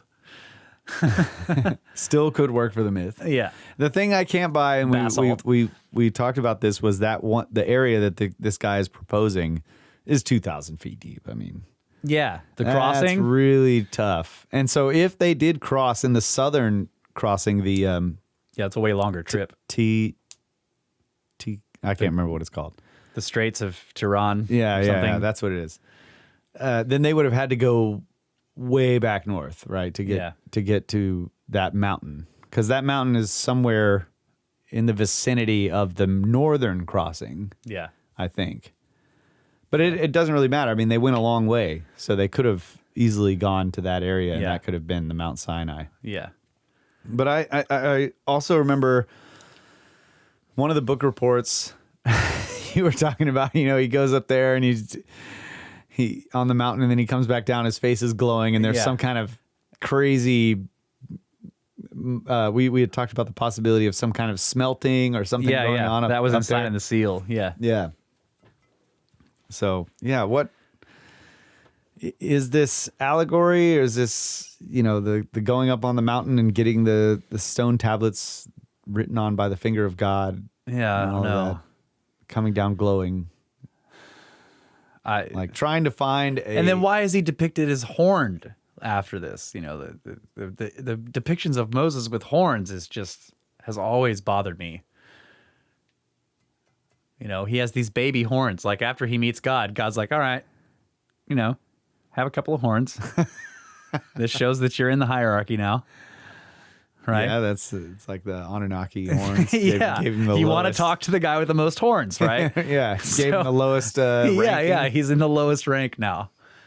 But yeah, the glowing thing, and he has to veil himself afterwards. I don't know what any of that stuff means. And of course, you know, the texts are just like any other ancient text. Sometimes you just don't know what you're looking at in terms of, like, is this whole thing metaphor? You know, David Matheson is basically like all of this is star myth. Yeah. You know, maybe there were events on the ground that sort of, you know, that's where some of these events are kind of, you know, they're historical, but really what the purpose of the texts are is to carry forward the star myths, right? Yeah, which in the star myths themselves are to teach us about ourselves and life and all that. Yeah, so it may be a huge dead end to even try to... No. It's never a dead end. The quest is never a dead end. Yeah, that's right. Little bits and pieces of it, you might, you know, trail's cold, but it doesn't mean it's a dead end. Yeah, the trail may be cold, but it never ends. That's right.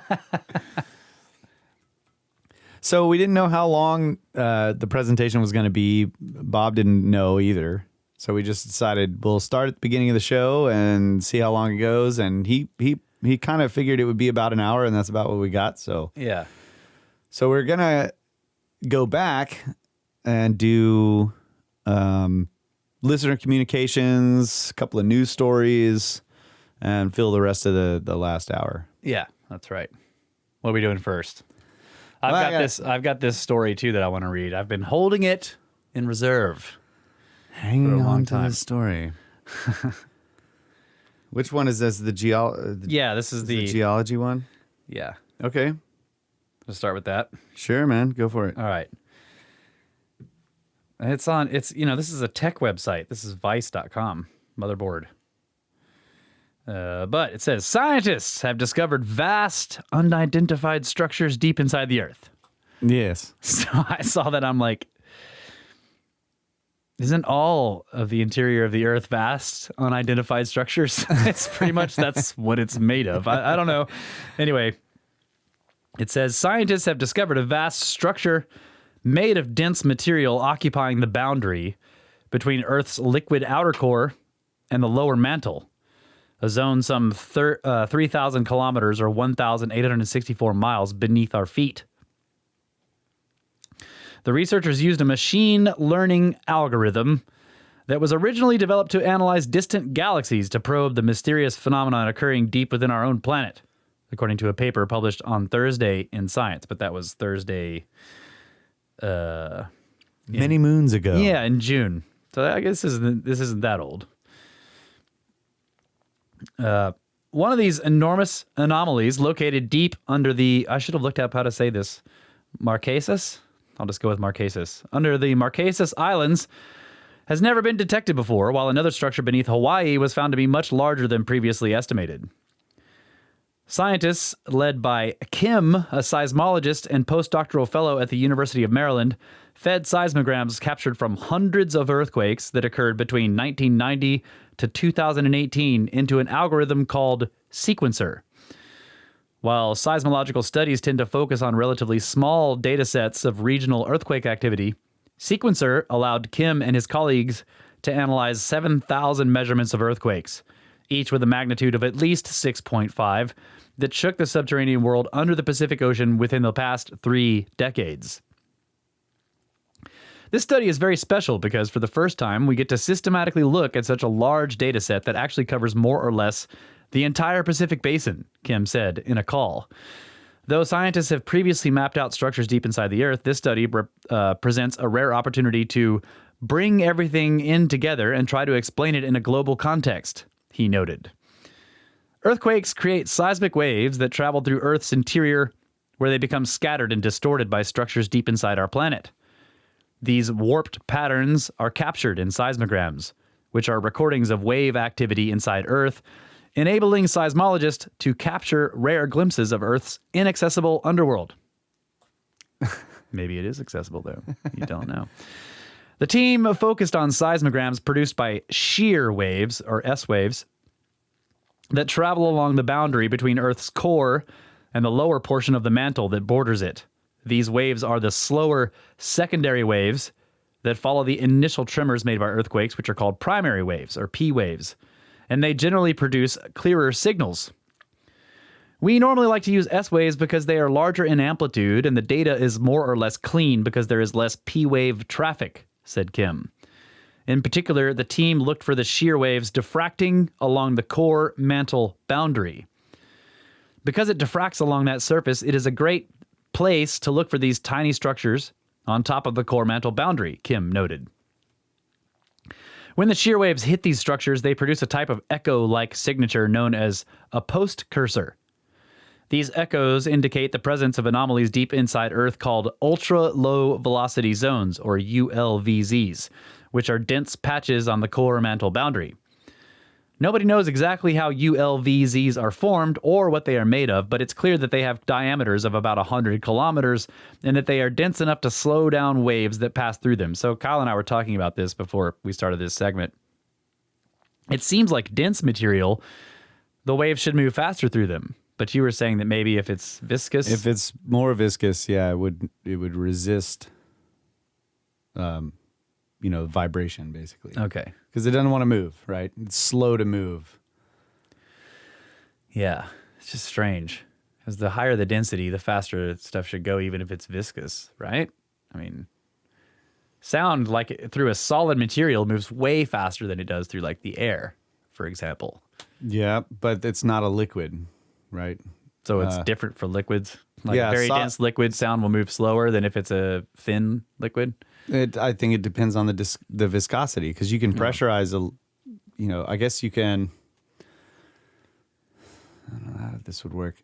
I'm pretty sure this is all based on viscosity, okay. which is resistance to flow.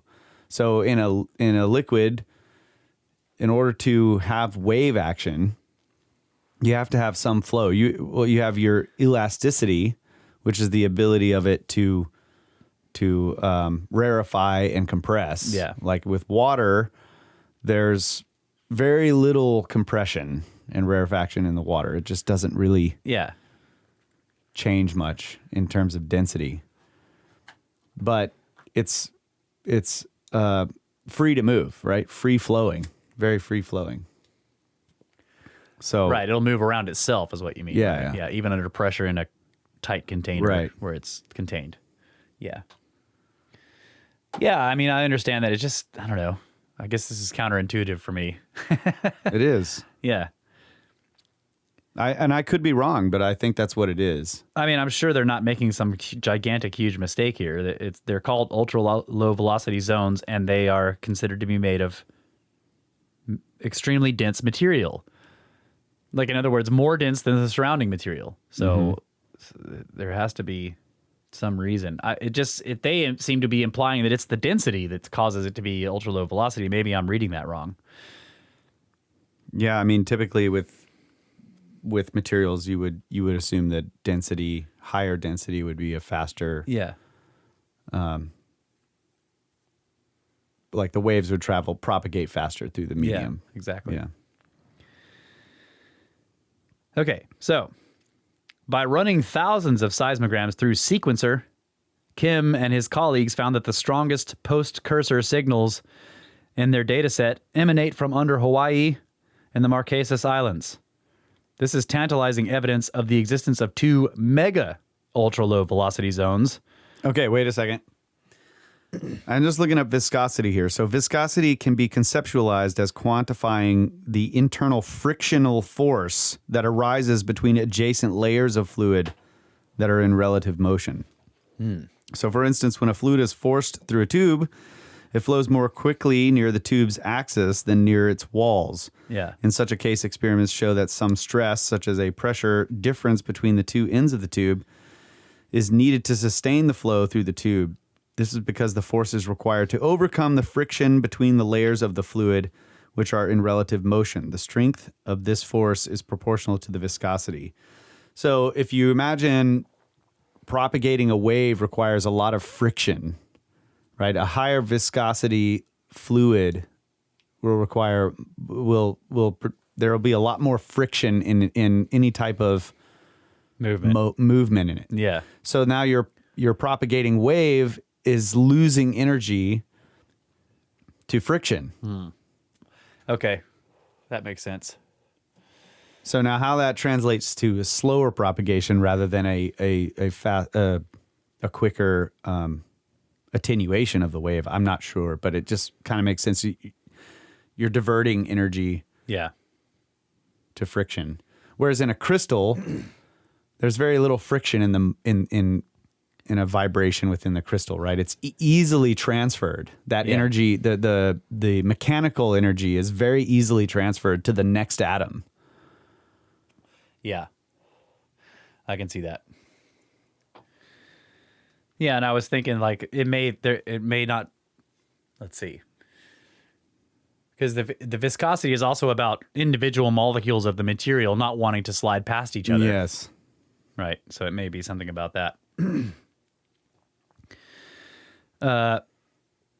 So while the Hawaiian structure has been partially mapped out in previous studies, Kim's team found that its dimensions are much larger than expected. Okay, so this has been seen before, but his sequencer program just mapped it out and showed that it's way bigger than they thought. Mm-hmm. Meanwhile, the mega ultra-low velocity zone detected under the Marquesas Islands represents a previously unidentified localized wave speed anomaly, according to the study. Localized wave speed anomaly. Mega ultra-low velocity zones are intriguing structures not only due to their size, but because they may be composed of exotic materials that date back to a time before the Earth had a moon. These huge anomalous chunks could be partially melted material that predate the moon formation event, which scientists think was a gigantic collision between early Earth and a Mars-sized object more than 4 billion years ago. This is very interesting because this might indicate that mega ultra-low velocity zones are special and may host primitive geochemical signatures that have been relatively unmixed since early Earth history, Kim said. The new study demonstrates the applications of algorithms like Sequencer, which use a special type of process called unsupervised learning in processing complex data sets like those found in astronomy, seismology, and countless other scientific fields. As opposed to supervised learning algorithms, which are trained to sort information based on known labels, unsupervised algorithms are designed to find insights in unlabeled datasets. What if we don't really know what to look for in the dataset? Explained Kim. This is the typical question we'd like to think about because the lower mantle, the target of our study, still has so many unknowns. It's not really surprising to find almost anything in the lower mantle because we cannot actually go inside and take a look at it with our bare eyes. When you use a sequencer, what it actually does is find additional information hidden behind the dataset, he continued. So what we did here is find an optimal arrangement in the dataset itself. We're not actually altering the data. We're not doing anything but just rearranging and finding this optimal arrangement. That's what Sequencer does. Kim's team plans to continue developing this novel way of peering into the Earth by examining higher frequency waves that might yield finer details about the enigmatic structures on the core mantle boundary. The researchers also hope to expand their dataset to seismograms produced under the Atlantic Ocean. We're hoping that Sequencer will be able to basically let us use all of these diverse datasets and bring them together to look for these lower mantle structures systematically, Kim concluded. That is our vision going forward to answer more questions about the lower mantle in general. So, It's only a model. yeah, it's only a model. But we were talking about this in the break, and I was just thinking about, any type of imaging when you're trying, like even with a digital camera, like technically it's a model, right? Yeah. Yeah. So in certain ways, these models it's different than like these cosmological models where we have sensors for certain data, certain types of light, certain types of things. And then they're trying to take all of this stuff and then produce a model that shows you the universe working Yeah. in order to figure out what dark matter is. Yeah. That's a totally different thing than taking, like with LiDAR was one of the examples I was thinking of, where you're producing this energy waves going down. You know how many there are. You know what their amplitude is. You know all the. You create them. You're shooting the lasers down, and then you have these sensors that are picking up the lasers bouncing back. Yeah. All of that data is basically useless unless you have something to build a construct out of it Yeah. to show you that, oh, okay, here's the surface of the trees, here's the surface of the ground underneath. So digital cameras do this with light. So that's pretty cool that they're doing that with all this old seismic data. They're Yeah. plugging it into something that can model what all these vibrations mean. Because Yeah. there's a ton of data in those vibrations. They're very complex waves. Right. So Sequencer is like an earthquake camera. It's basically taking all this It's wave using all the information. vibrations. Yeah. Right. It's looking at all the vibrations And and, then you have building an image. Yeah, you have to tell the computer where were all of the microphones. Right? Where were they located? Yeah. What time did the oscillations begin? Yep. And you put all that in there, and then you can start to build some type of image. Yeah. That's all built into your digital camera. Yeah. It knows when the shutter opened and closed and Right. all various. That's settings. true. So that's pretty cool. Yeah, and it's interesting that these things are like kind of floating on this boundary. That this is where they find them. They're big, basically bubbles. Yeah, the blobs we were calling them before, because Yeah. I read a story about these. I don't remember a while back on the podcast. big blobs. Giant blobs inside the earth. Yeah. But I love the idea that it was due to some massive impact a Yeah. long time ago. That's pretty cool. Yeah. That's cool. All right, switching gears. This is from Mysterious Universe. The Mystery of the Baghdad Batteries. This is kind of apt. In 1936, workers at the archaeological excavations of monuments belonging to the Parthian civilization, which is 248 to 226 BC, in the village of Kujut Rabu near Baghdad, Iraq, stumbled across something unusual down in the ground. They found an ancient weathered terracotta pot or jar about 6 inches high, which contained a cylinder made of a rolled copper sheet, within which sat a rod of iron, and the whole of it was topped with plugs or stoppers of bitumen. The innards of the jar had been corroded with perhaps some sort of acidic juice or vinegar, and the whole of it was very odd and out of place amongst the other artifacts of that era that were being dug up. Others were found, 12 in all, and no one could figure out what the anomalous objects were supposed to be or what they were used for. At the time, the strange jars and the inexplicable contents were put on display in the National Museum of Iraq and sort of forgotten about. Little did anyone know that these unassuming little pots would turn out to be a persistent historical mystery.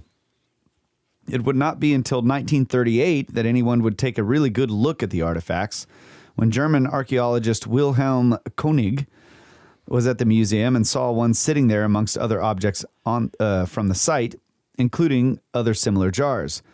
The curious objects drew his attention and he had them studied, deducing that they were from the 3rd century BC and were a form of crude galvanic cells, or basically electric batteries.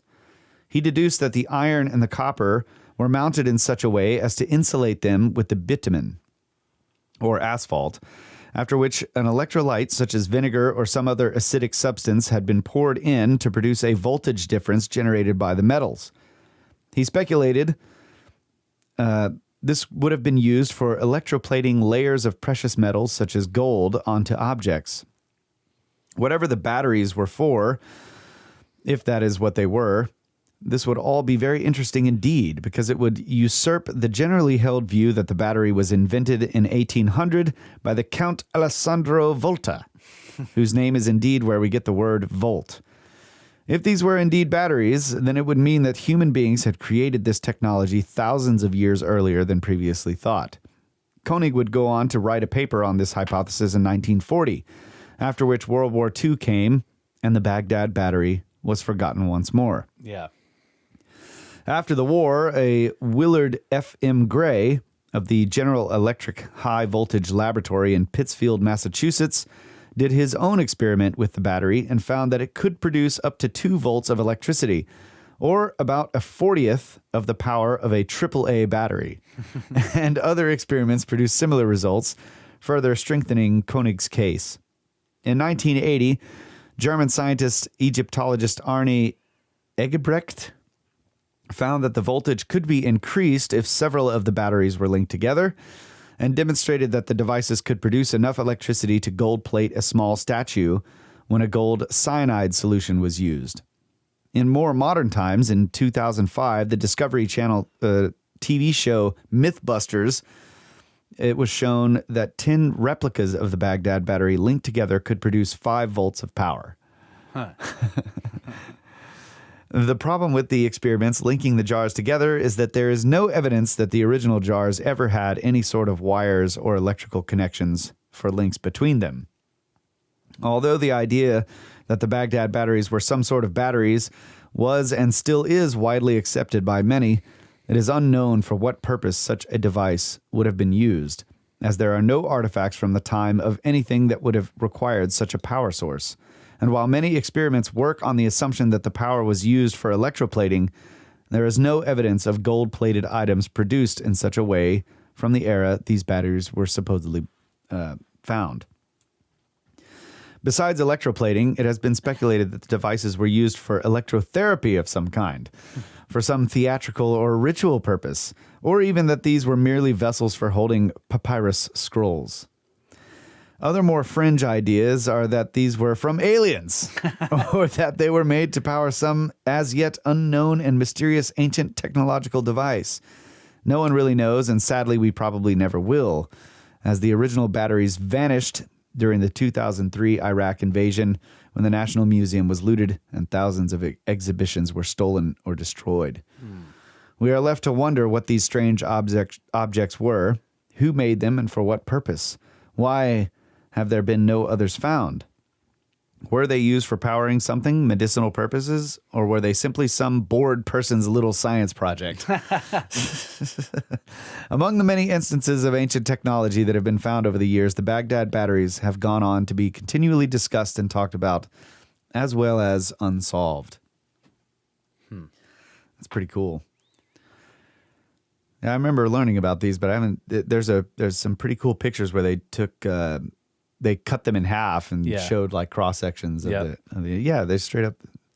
They look like batteries. Well, I wonder about that statement about, well, there's no evidence of gold-plated objects from the era in which these were supposedly made. I'm just like, okay, well, does that mean there are gold-plated objects from other eras that are still very ancient? Yeah, or maybe they just didn't date them properly or something. Yeah, I don't know. That's what I'm wondering. I'm like, okay, have we found electroplated objects? Oh, I was kind of taking that for granted. Like, we have. Yeah, I don't actually know. Yeah.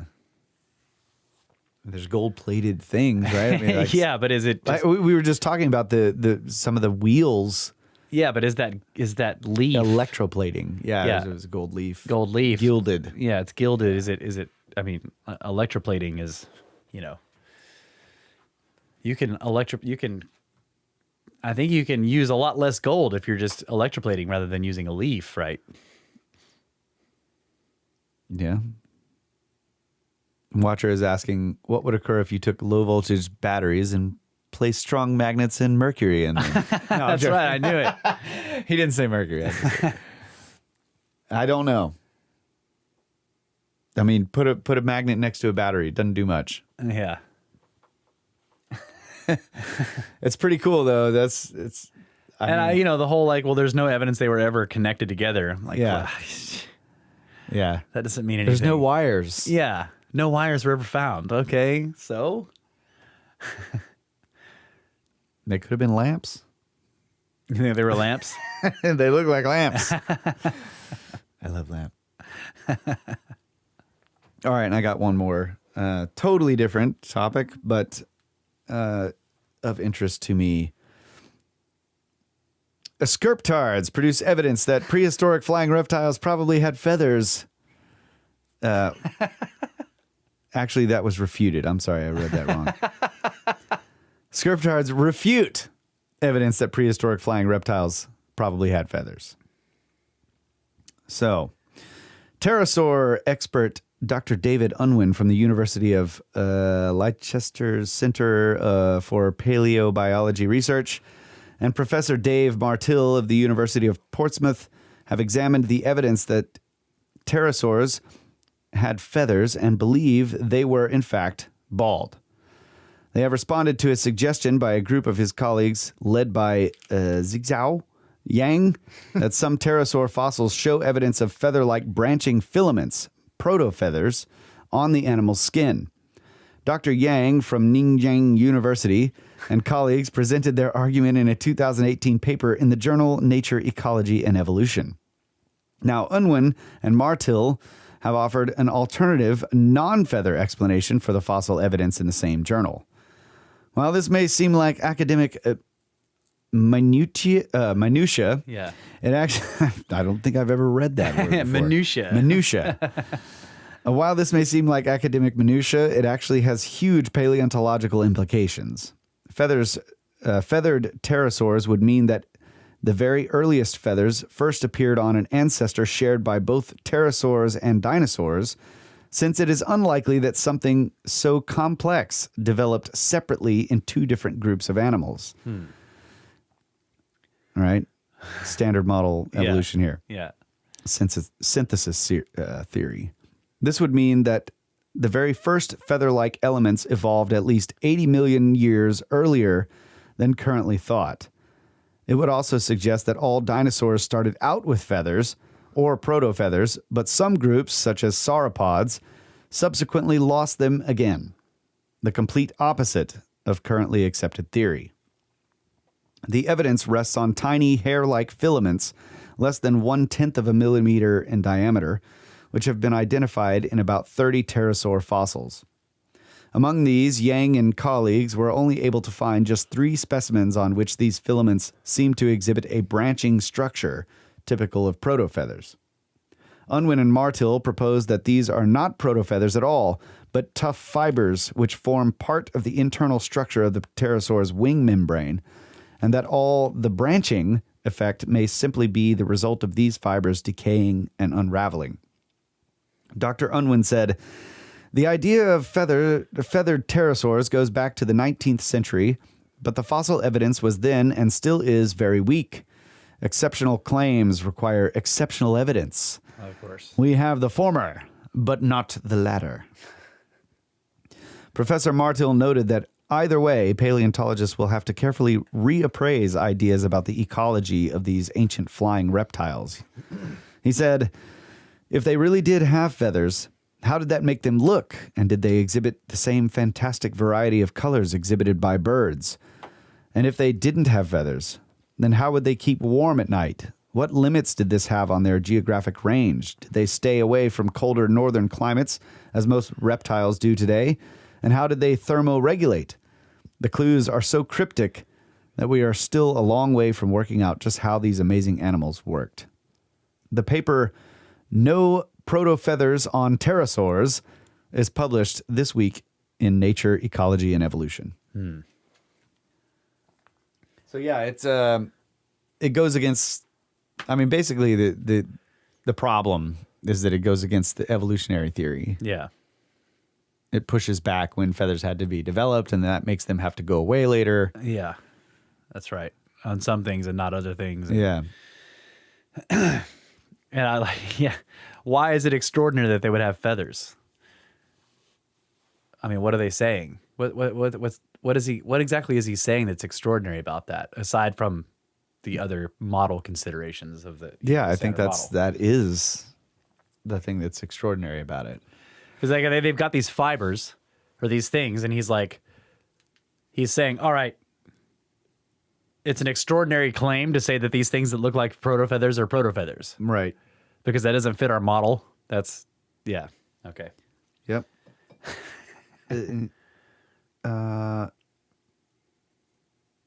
Yeah, tiny hair-like filaments less than 1/10 of a millimeter in diameter, which have been identified in about 30 pterosaur fossils. Yeah. But he calls that weak evidence. Right. Yeah.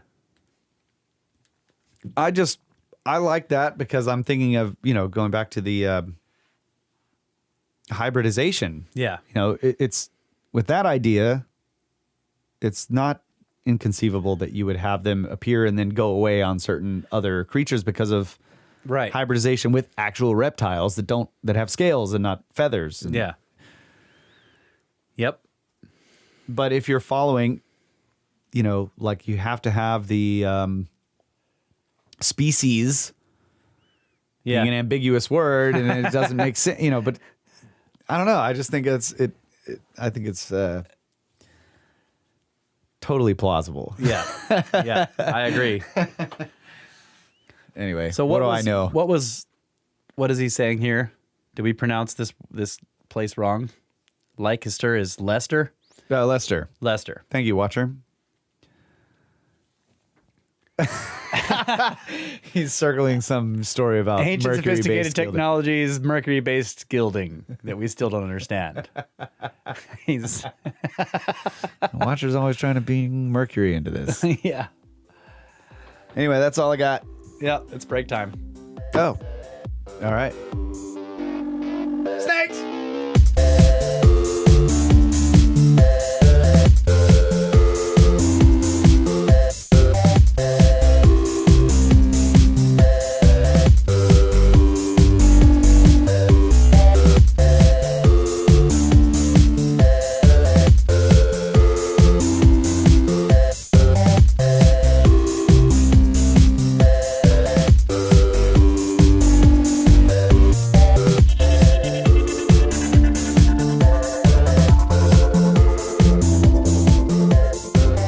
Back, ladies and gentlemen, the final segment of Brothers of the Serpent podcast for this week, and it's all out of arrangement, but here we go with some listener communications to wrap it up, and we're already 5 minutes from 2 hours, so we're gonna make this a kind of a short segment. That's right. But we love you. Always have, always will. All right, let's hear these communications. What do you got to say? All right, this one is from. We haven't been doing these for a while, so these go back to this is September the 2nd. Yeah, so we got a month's worth of communications. Oh man, I think that's right. yeah, we've had a lot of guests and stuff. Yeah, when did we do the bonus-ode? That was the last time we read. Yeah, it's been a minute. Yeah. A geological. I probably should have checked the bonus-ode to find out what the last one I read was. I didn't do that. Well, while you're looking at this, I want to say thanks to Anne. Oh, yeah. The last episode we opened up a package, and there was another package from Anne that was addressed to me and Laura, and I hadn't opened it. It was just in the house, and so I want to say thank you so much. Anne made blankets and like crochet, and they're just absolutely amazing. They're beautiful. Laura was just floored. They're, you know, I don't pay attention to the whole color scheme type of stuff. I guess I have no sense of that, but Laura does, and like she's like, oh my god, they match everything that Laura's doing with the house, and they're just in and of themselves, they're incredible works of art. Yeah. And she originally was trying to make one for baby sister, the new one coming, and ended up making one for everybody in the family. So it was pretty awesome. They were all labeled with the pattern style, and just golly, it's just Actual warm and fuzzies. yeah, actual warm and fuzzies. And I was saying that about the package that we opened here in the cube. I was like, warm and fuzzies. Yeah. And like, yeah, they were really inside. And I'm not allowed to wrap vats of wine with these blankets. That's right. And will not allow that. She's specifically disallowed that. That's right. Yeah. So I wanted to say thank you so much from the bottom of my heart. And Laura absolutely loves them too. They're just amazing. Yeah, they're beautiful. So. They showed them to me. They were super stoked. And the wizard is now in the tower. So thank you. Yes, that's right. That's right. She sent me a wizard for the tower. So yeah, this one's called Listening to, I just lost it. Okay, it's called Listening to Number 122 from Peter. He says, Snakes, you are reading Serpent in the Sky, which I did read years ago, and about sound and resonance and how everything resonates with its own frequency. Have you ever heard of Royal Raymond Rife? Oh my God, he built a machine in the 30s that freaking kills cancer and a shit ton of other maladies. It works by using a carrier wave to send the resonant frequency of the particular cancer cell, which destroys it. That's right, yeah. Of course, just like killing the electric car in the 70s and literally killing people who develop over Unity machines over the years, Royal Raymond Rife's machine has been kept from us by the powers that be. I hope you look into this and do a whole podcast on him. Rock on. From Peter. All right. I haven't looked into the guy, but I do remember watching a video. I don't remember what the title of it was or anything about it, but other than it was basically that idea. This guy was just looking at cancer cells and was like, well, they're objects. They have a resonant frequency. So, and I think these frequencies are in the ultrasonic range. And so he tested out a bunch of different frequencies and found one that resonated this specific cell that he was targeting. Yeah. And of course, whenever you find that, you crank it up high enough and it will break it. That's right. Right. Yeah, so this is starting to ring bells. Oh, really? Yeah. No pun intended. Right.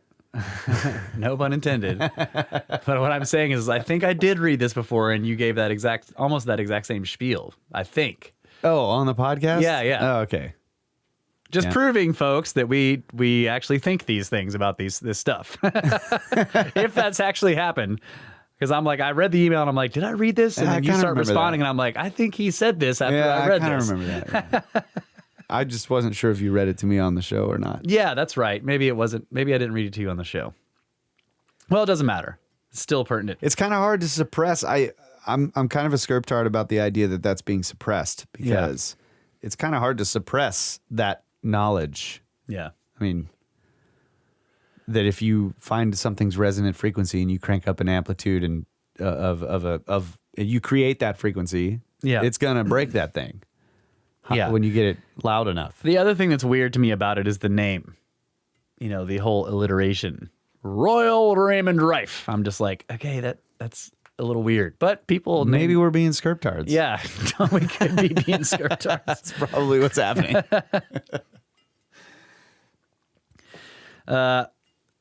Okay, so we got a couple of comments. Doesn't matter which episode. That it was just a person who was saying that they discovered that they didn't need to mess around with YouTube or background apps or MP3 downloaders, and they can just come to the actual website and hear us. And then later they said, well, actually, in the end, I had to download it, but that's still awesome. Bypass the YouTube, happy chappy. So I just want to say, like, yes, but you can just use a podcast app. That's, if you get any podcast app, there are plenty of popular ones out there. Overcast is great. A lot of people like that. Podcast Addict, Beyond Pod, even the ones that come with your phone, Google Play. If you just look up Brothers of the Serpent in the podcast app, it'll find the RSS feed, and then you'll have every show, and you don't have to mess around with all that other stuff. So yeah, well, you get the last 100 posts. That's right. In the RSS feed. Yeah. So if you're trying to go way back to episode 2, yeah, you will have to go to the website. That's right. That's right. But yeah, it's a podcast. Get a podcast app. That's what I'm trying to say. Yeah. We got a lot of questions about the music recently. So I think we should re-explain to people. Lay it on me. Well, I mean, there's specifics, but, basically what they're saying is where can I get the music that you play on the show? The show. Yeah. Well, it's a bunch of music that I've made over the years. Quite a bit of it, actually, I made on road trips that we took. So during the road trip, I have my laptop and I have Logic, and Logic has all these, synthesizers and what they call audio instruments. And Russ is driving for hours and hours and hours and hours, and I'm looking at the scenery, and, I just start making something. And then wherever we stay and whatever we're doing, I just keep, when I get a chance at night or whatever, work on those songs, and these songs come about. And then we get back home and we get busy again, and then I never do anything with them after that. Yeah. So that's where a lot of the music comes from. And so a lot of it is, what I would call techno, because it's all software. I'm not actually playing live instruments, but then occasionally I'll go back over it and lay down a guitar or something when I have a chance. But so many of these songs are just old chunks of loops that I created and, eventually just like bounced it out, what we say in audio editing or whatever. You bounce it, which means you take all the tracks, you turn it into just a single song file. And I consider them incomplete. And so I've never published them. And always thought, well, maybe someday I'll publish a techno album, and I'll go in and complete all these songs and give them the proper build-ups and bridges and things that they need to make them complete. But of course, I never did it. And then we started the podcast, and I'm like, well, we need bumper music. Yep. Well, I've got all these pieces of middles of songs. That's right. That's why we joke about this. Like they're all just middles of songs. It's like middles. There's no intro. There's no outro. It's just like some of them are complete. Yeah. There and recently, in the past 4 years since we've been doing the podcast, and I've come into the studio wanting to do something and come up with stuff. I've had Daniel over here, our good buddy, plays the bass. Dozer Dan. Yeah. And we've just created some funky stuff. And I'm always like, all I need is 1 minute. I need 1 minute of gold. Yeah, exactly. Because I will take that minute and put it on the podcast. Yeah. And so Daniel and I have recorded hours of music. But, there's like one thing that's really good because we're just making stuff up as we go. And I'm like, okay, I'm going to take this chunk. And so we have our outro music. This is how the music for the podcast goes. So no, I don't have... There's no place to go to get this body of work other than just listening to the shows. And yeah. And it's sometimes it is you playing instruments. Other times it's all MIDI stuff, right? You built it electronically. Yeah, I meant the early stuff. Yeah, but there's some where you're just playing an acoustic guitar. You got some That's true. Trumpet. You get Daniel in here to play the bass. No, there's a lot of live instrumentation on it. I'm just saying that originally this started out with me making these just random middles of songs with techno stuff. That's right. Right. It was all on the road, so I didn't have any live instrumentation. Yeah. Well, that's not true either, folks. He would bust out the guitar. That's true. In the passenger seat. The guitar was like He'd reach back there and grab this old beat up guitar and he'd pull it up and he'd like, check this out. And we've been driving for 12 hours and he starts singing this ridiculous song. He's like, I got these lyrics. And then he'd start playing. And then I find out about part of the way through the song that he was trolling me because he was making it up on the spot and singing about the truck that was in front of us or whatever. So yeah, but that's hard to record. And the windows are down. There's smokes and beer everywhere. And, well, there's not beer because we don't drive, but smokes everywhere. unopened beers. So yeah, the pieces of the songs that are on the podcast it's like, I started to think of it as like, as an artist, every artist has a portfolio of all of their completed works. And those are like albums or whatever. But in the artist's studio, there's just unfinished shit everywhere. Papers with sketches, napkins with pieces of sketches on them, random scraps of paper, books full of uncompleted things, paintings that aren't complete with some paint on them and sketch everywhere. And that's what we use in the podcast is all that stuff, the scraps that are lying around that have never been completed, that have cool parts, cool ideas, but they aren't really complete songs. Yep. And some of these songs that I've played on the podcast over the years are actually being completed. That's right. And they will be like, there's quite a few of them that are going to be published in the future, all live and, live instrumentation and all that kind of stuff. So it is going to happen. However, creating an album of all of the bumper music is going to take a lot of work because really I would just be publishing like a snippet of something that really has no beginning and end. It just, boom, there's all this, everything that you hear within, you hear 1 30-second bit of it without talking over it, and then it fades out. That's right. So, I don't know. Maybe I'll do it one day when I get time, but it'd be time consuming to put it all into something. Yeah, and we always tell people, $50 Dynasty is the name of the band.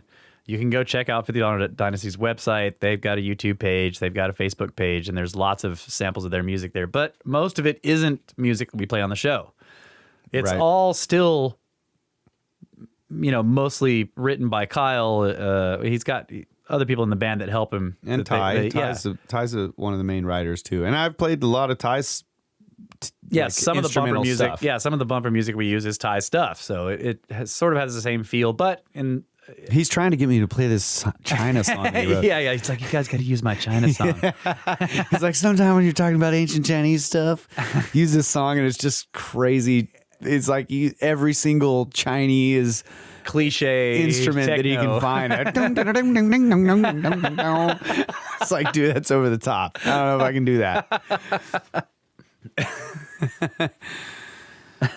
All right, this is a comment on the UFOs Part 1 from Ernest. He says, I'm about 2 hours in. You've just returned from a break and are trying to express how physical and non-physical entities can exist and how non-physical entities must have a technology to show up here. For a completely different and very sound way of looking at this, I highly recommend you read Daimonic Reality by Patrick Harper. I can't condense a book hundreds of pages long into a paragraph. Come on.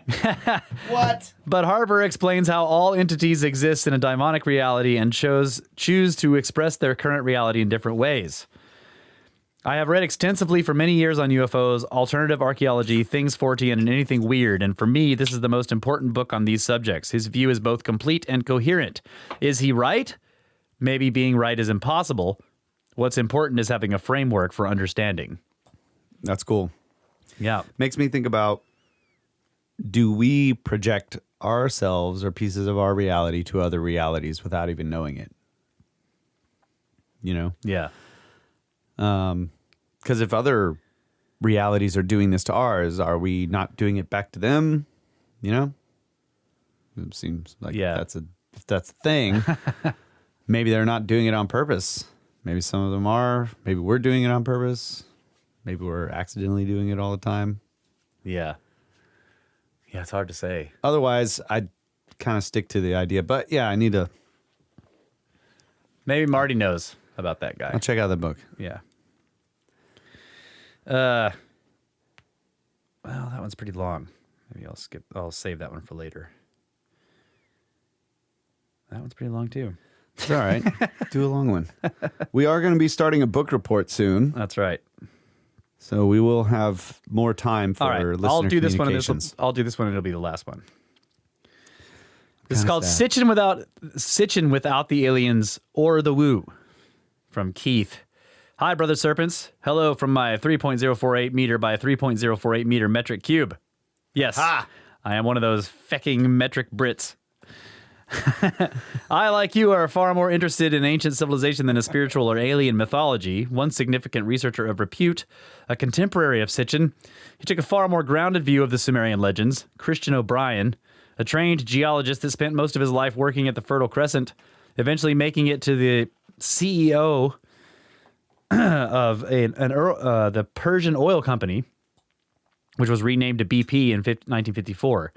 He authored two relevant books, The Genius of the Few and The Shining Ones. Yes, so I'm familiar with this guy's work. Unfortunately, Christian passed away many years ago, but his nephew, Edmund Marriage, has researched his late uncle's work and has been known to make the odd but far too rare appearance at conferences and podcasts. Yes, I have listened to every Edmund Marriage presentation I could find. Because I agree that he has a very interesting take, and he's basically trying to... It's not his research. It's all his uncle's. He admits that. And he's just like, look, he inherited it, right? He inherited it from him. And it's just stacks and stacks of stuff. And he's just trying to explain to people what his uncle thought about the Shining Ones and the Anu. And it's all this guy's take on the, what? I've told you about it. How are you holding back these snake facts for? Kyle's like looking at me this whole time like, what? Come on. I'm freaking mean mugging him right now. Like, what do you mean you've listened to every single thing? Yeah, I've never heard of this guy's name. I told you about him. I was like, you got to check this dude out. This is Sitchin-esque type stuff, but this was years and years ago, probably. So I don't know. Yeah.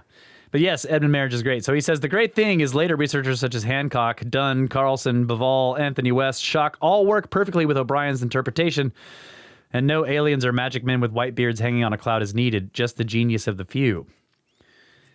You will find all of his stuff at www.goldenageproject.org.uk. Oh, man, he needs to change that.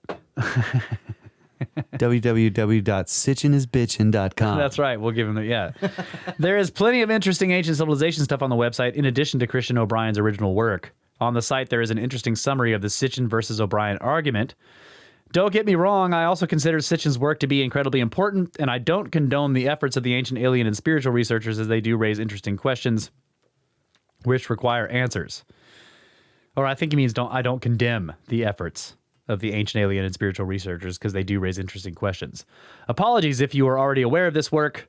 I have often heard you discuss ancient civilizations but never mention O'Brien. Enough of the slithering, off for a cup of tea and a cucumber sandwich. Keith, in the Discord, he is Z-Surfer. Damn Brits. Snakes! That's awesome. Apologies accepted. I have heard of this guy's work, and I've listened to all of that guy's presentations. I've never heard of this guy in my life, and I've never heard a single thing about him. So, thanks. But yes, I did listen to many of, every one of Edmund Marriage's presentations that I could find.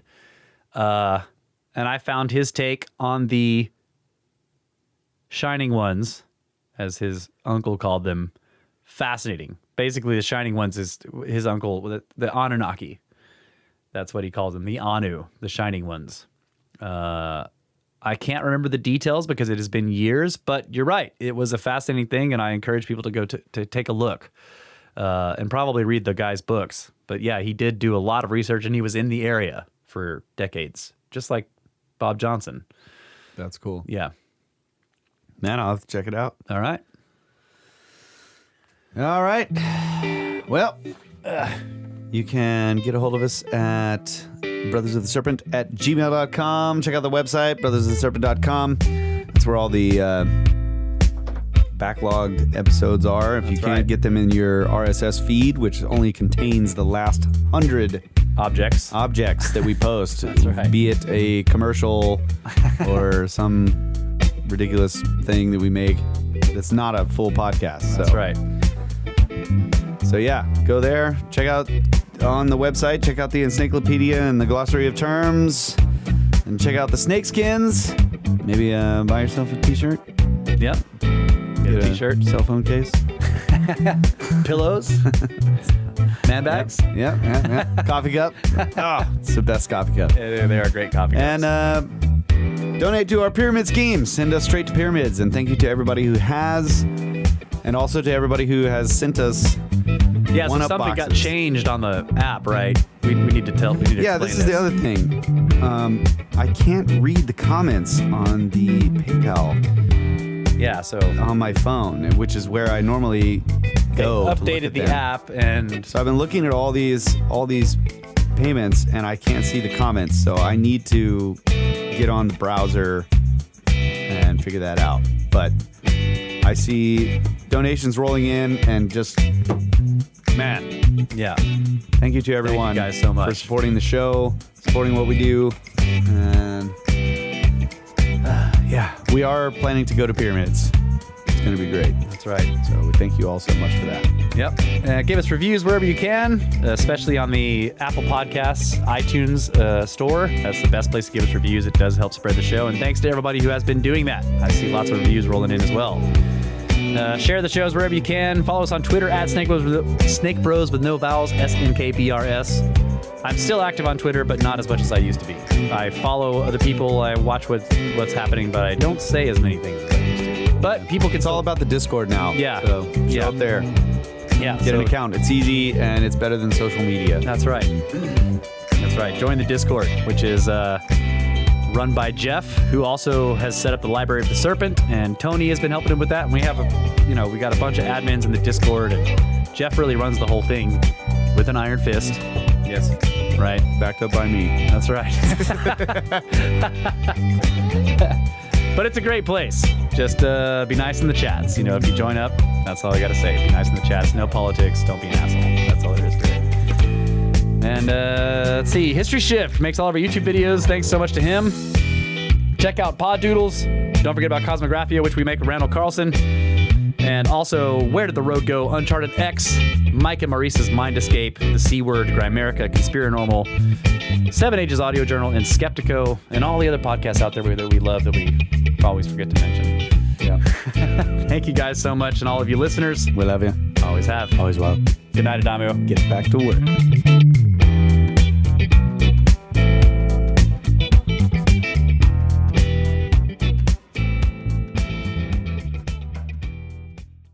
Man, that was good.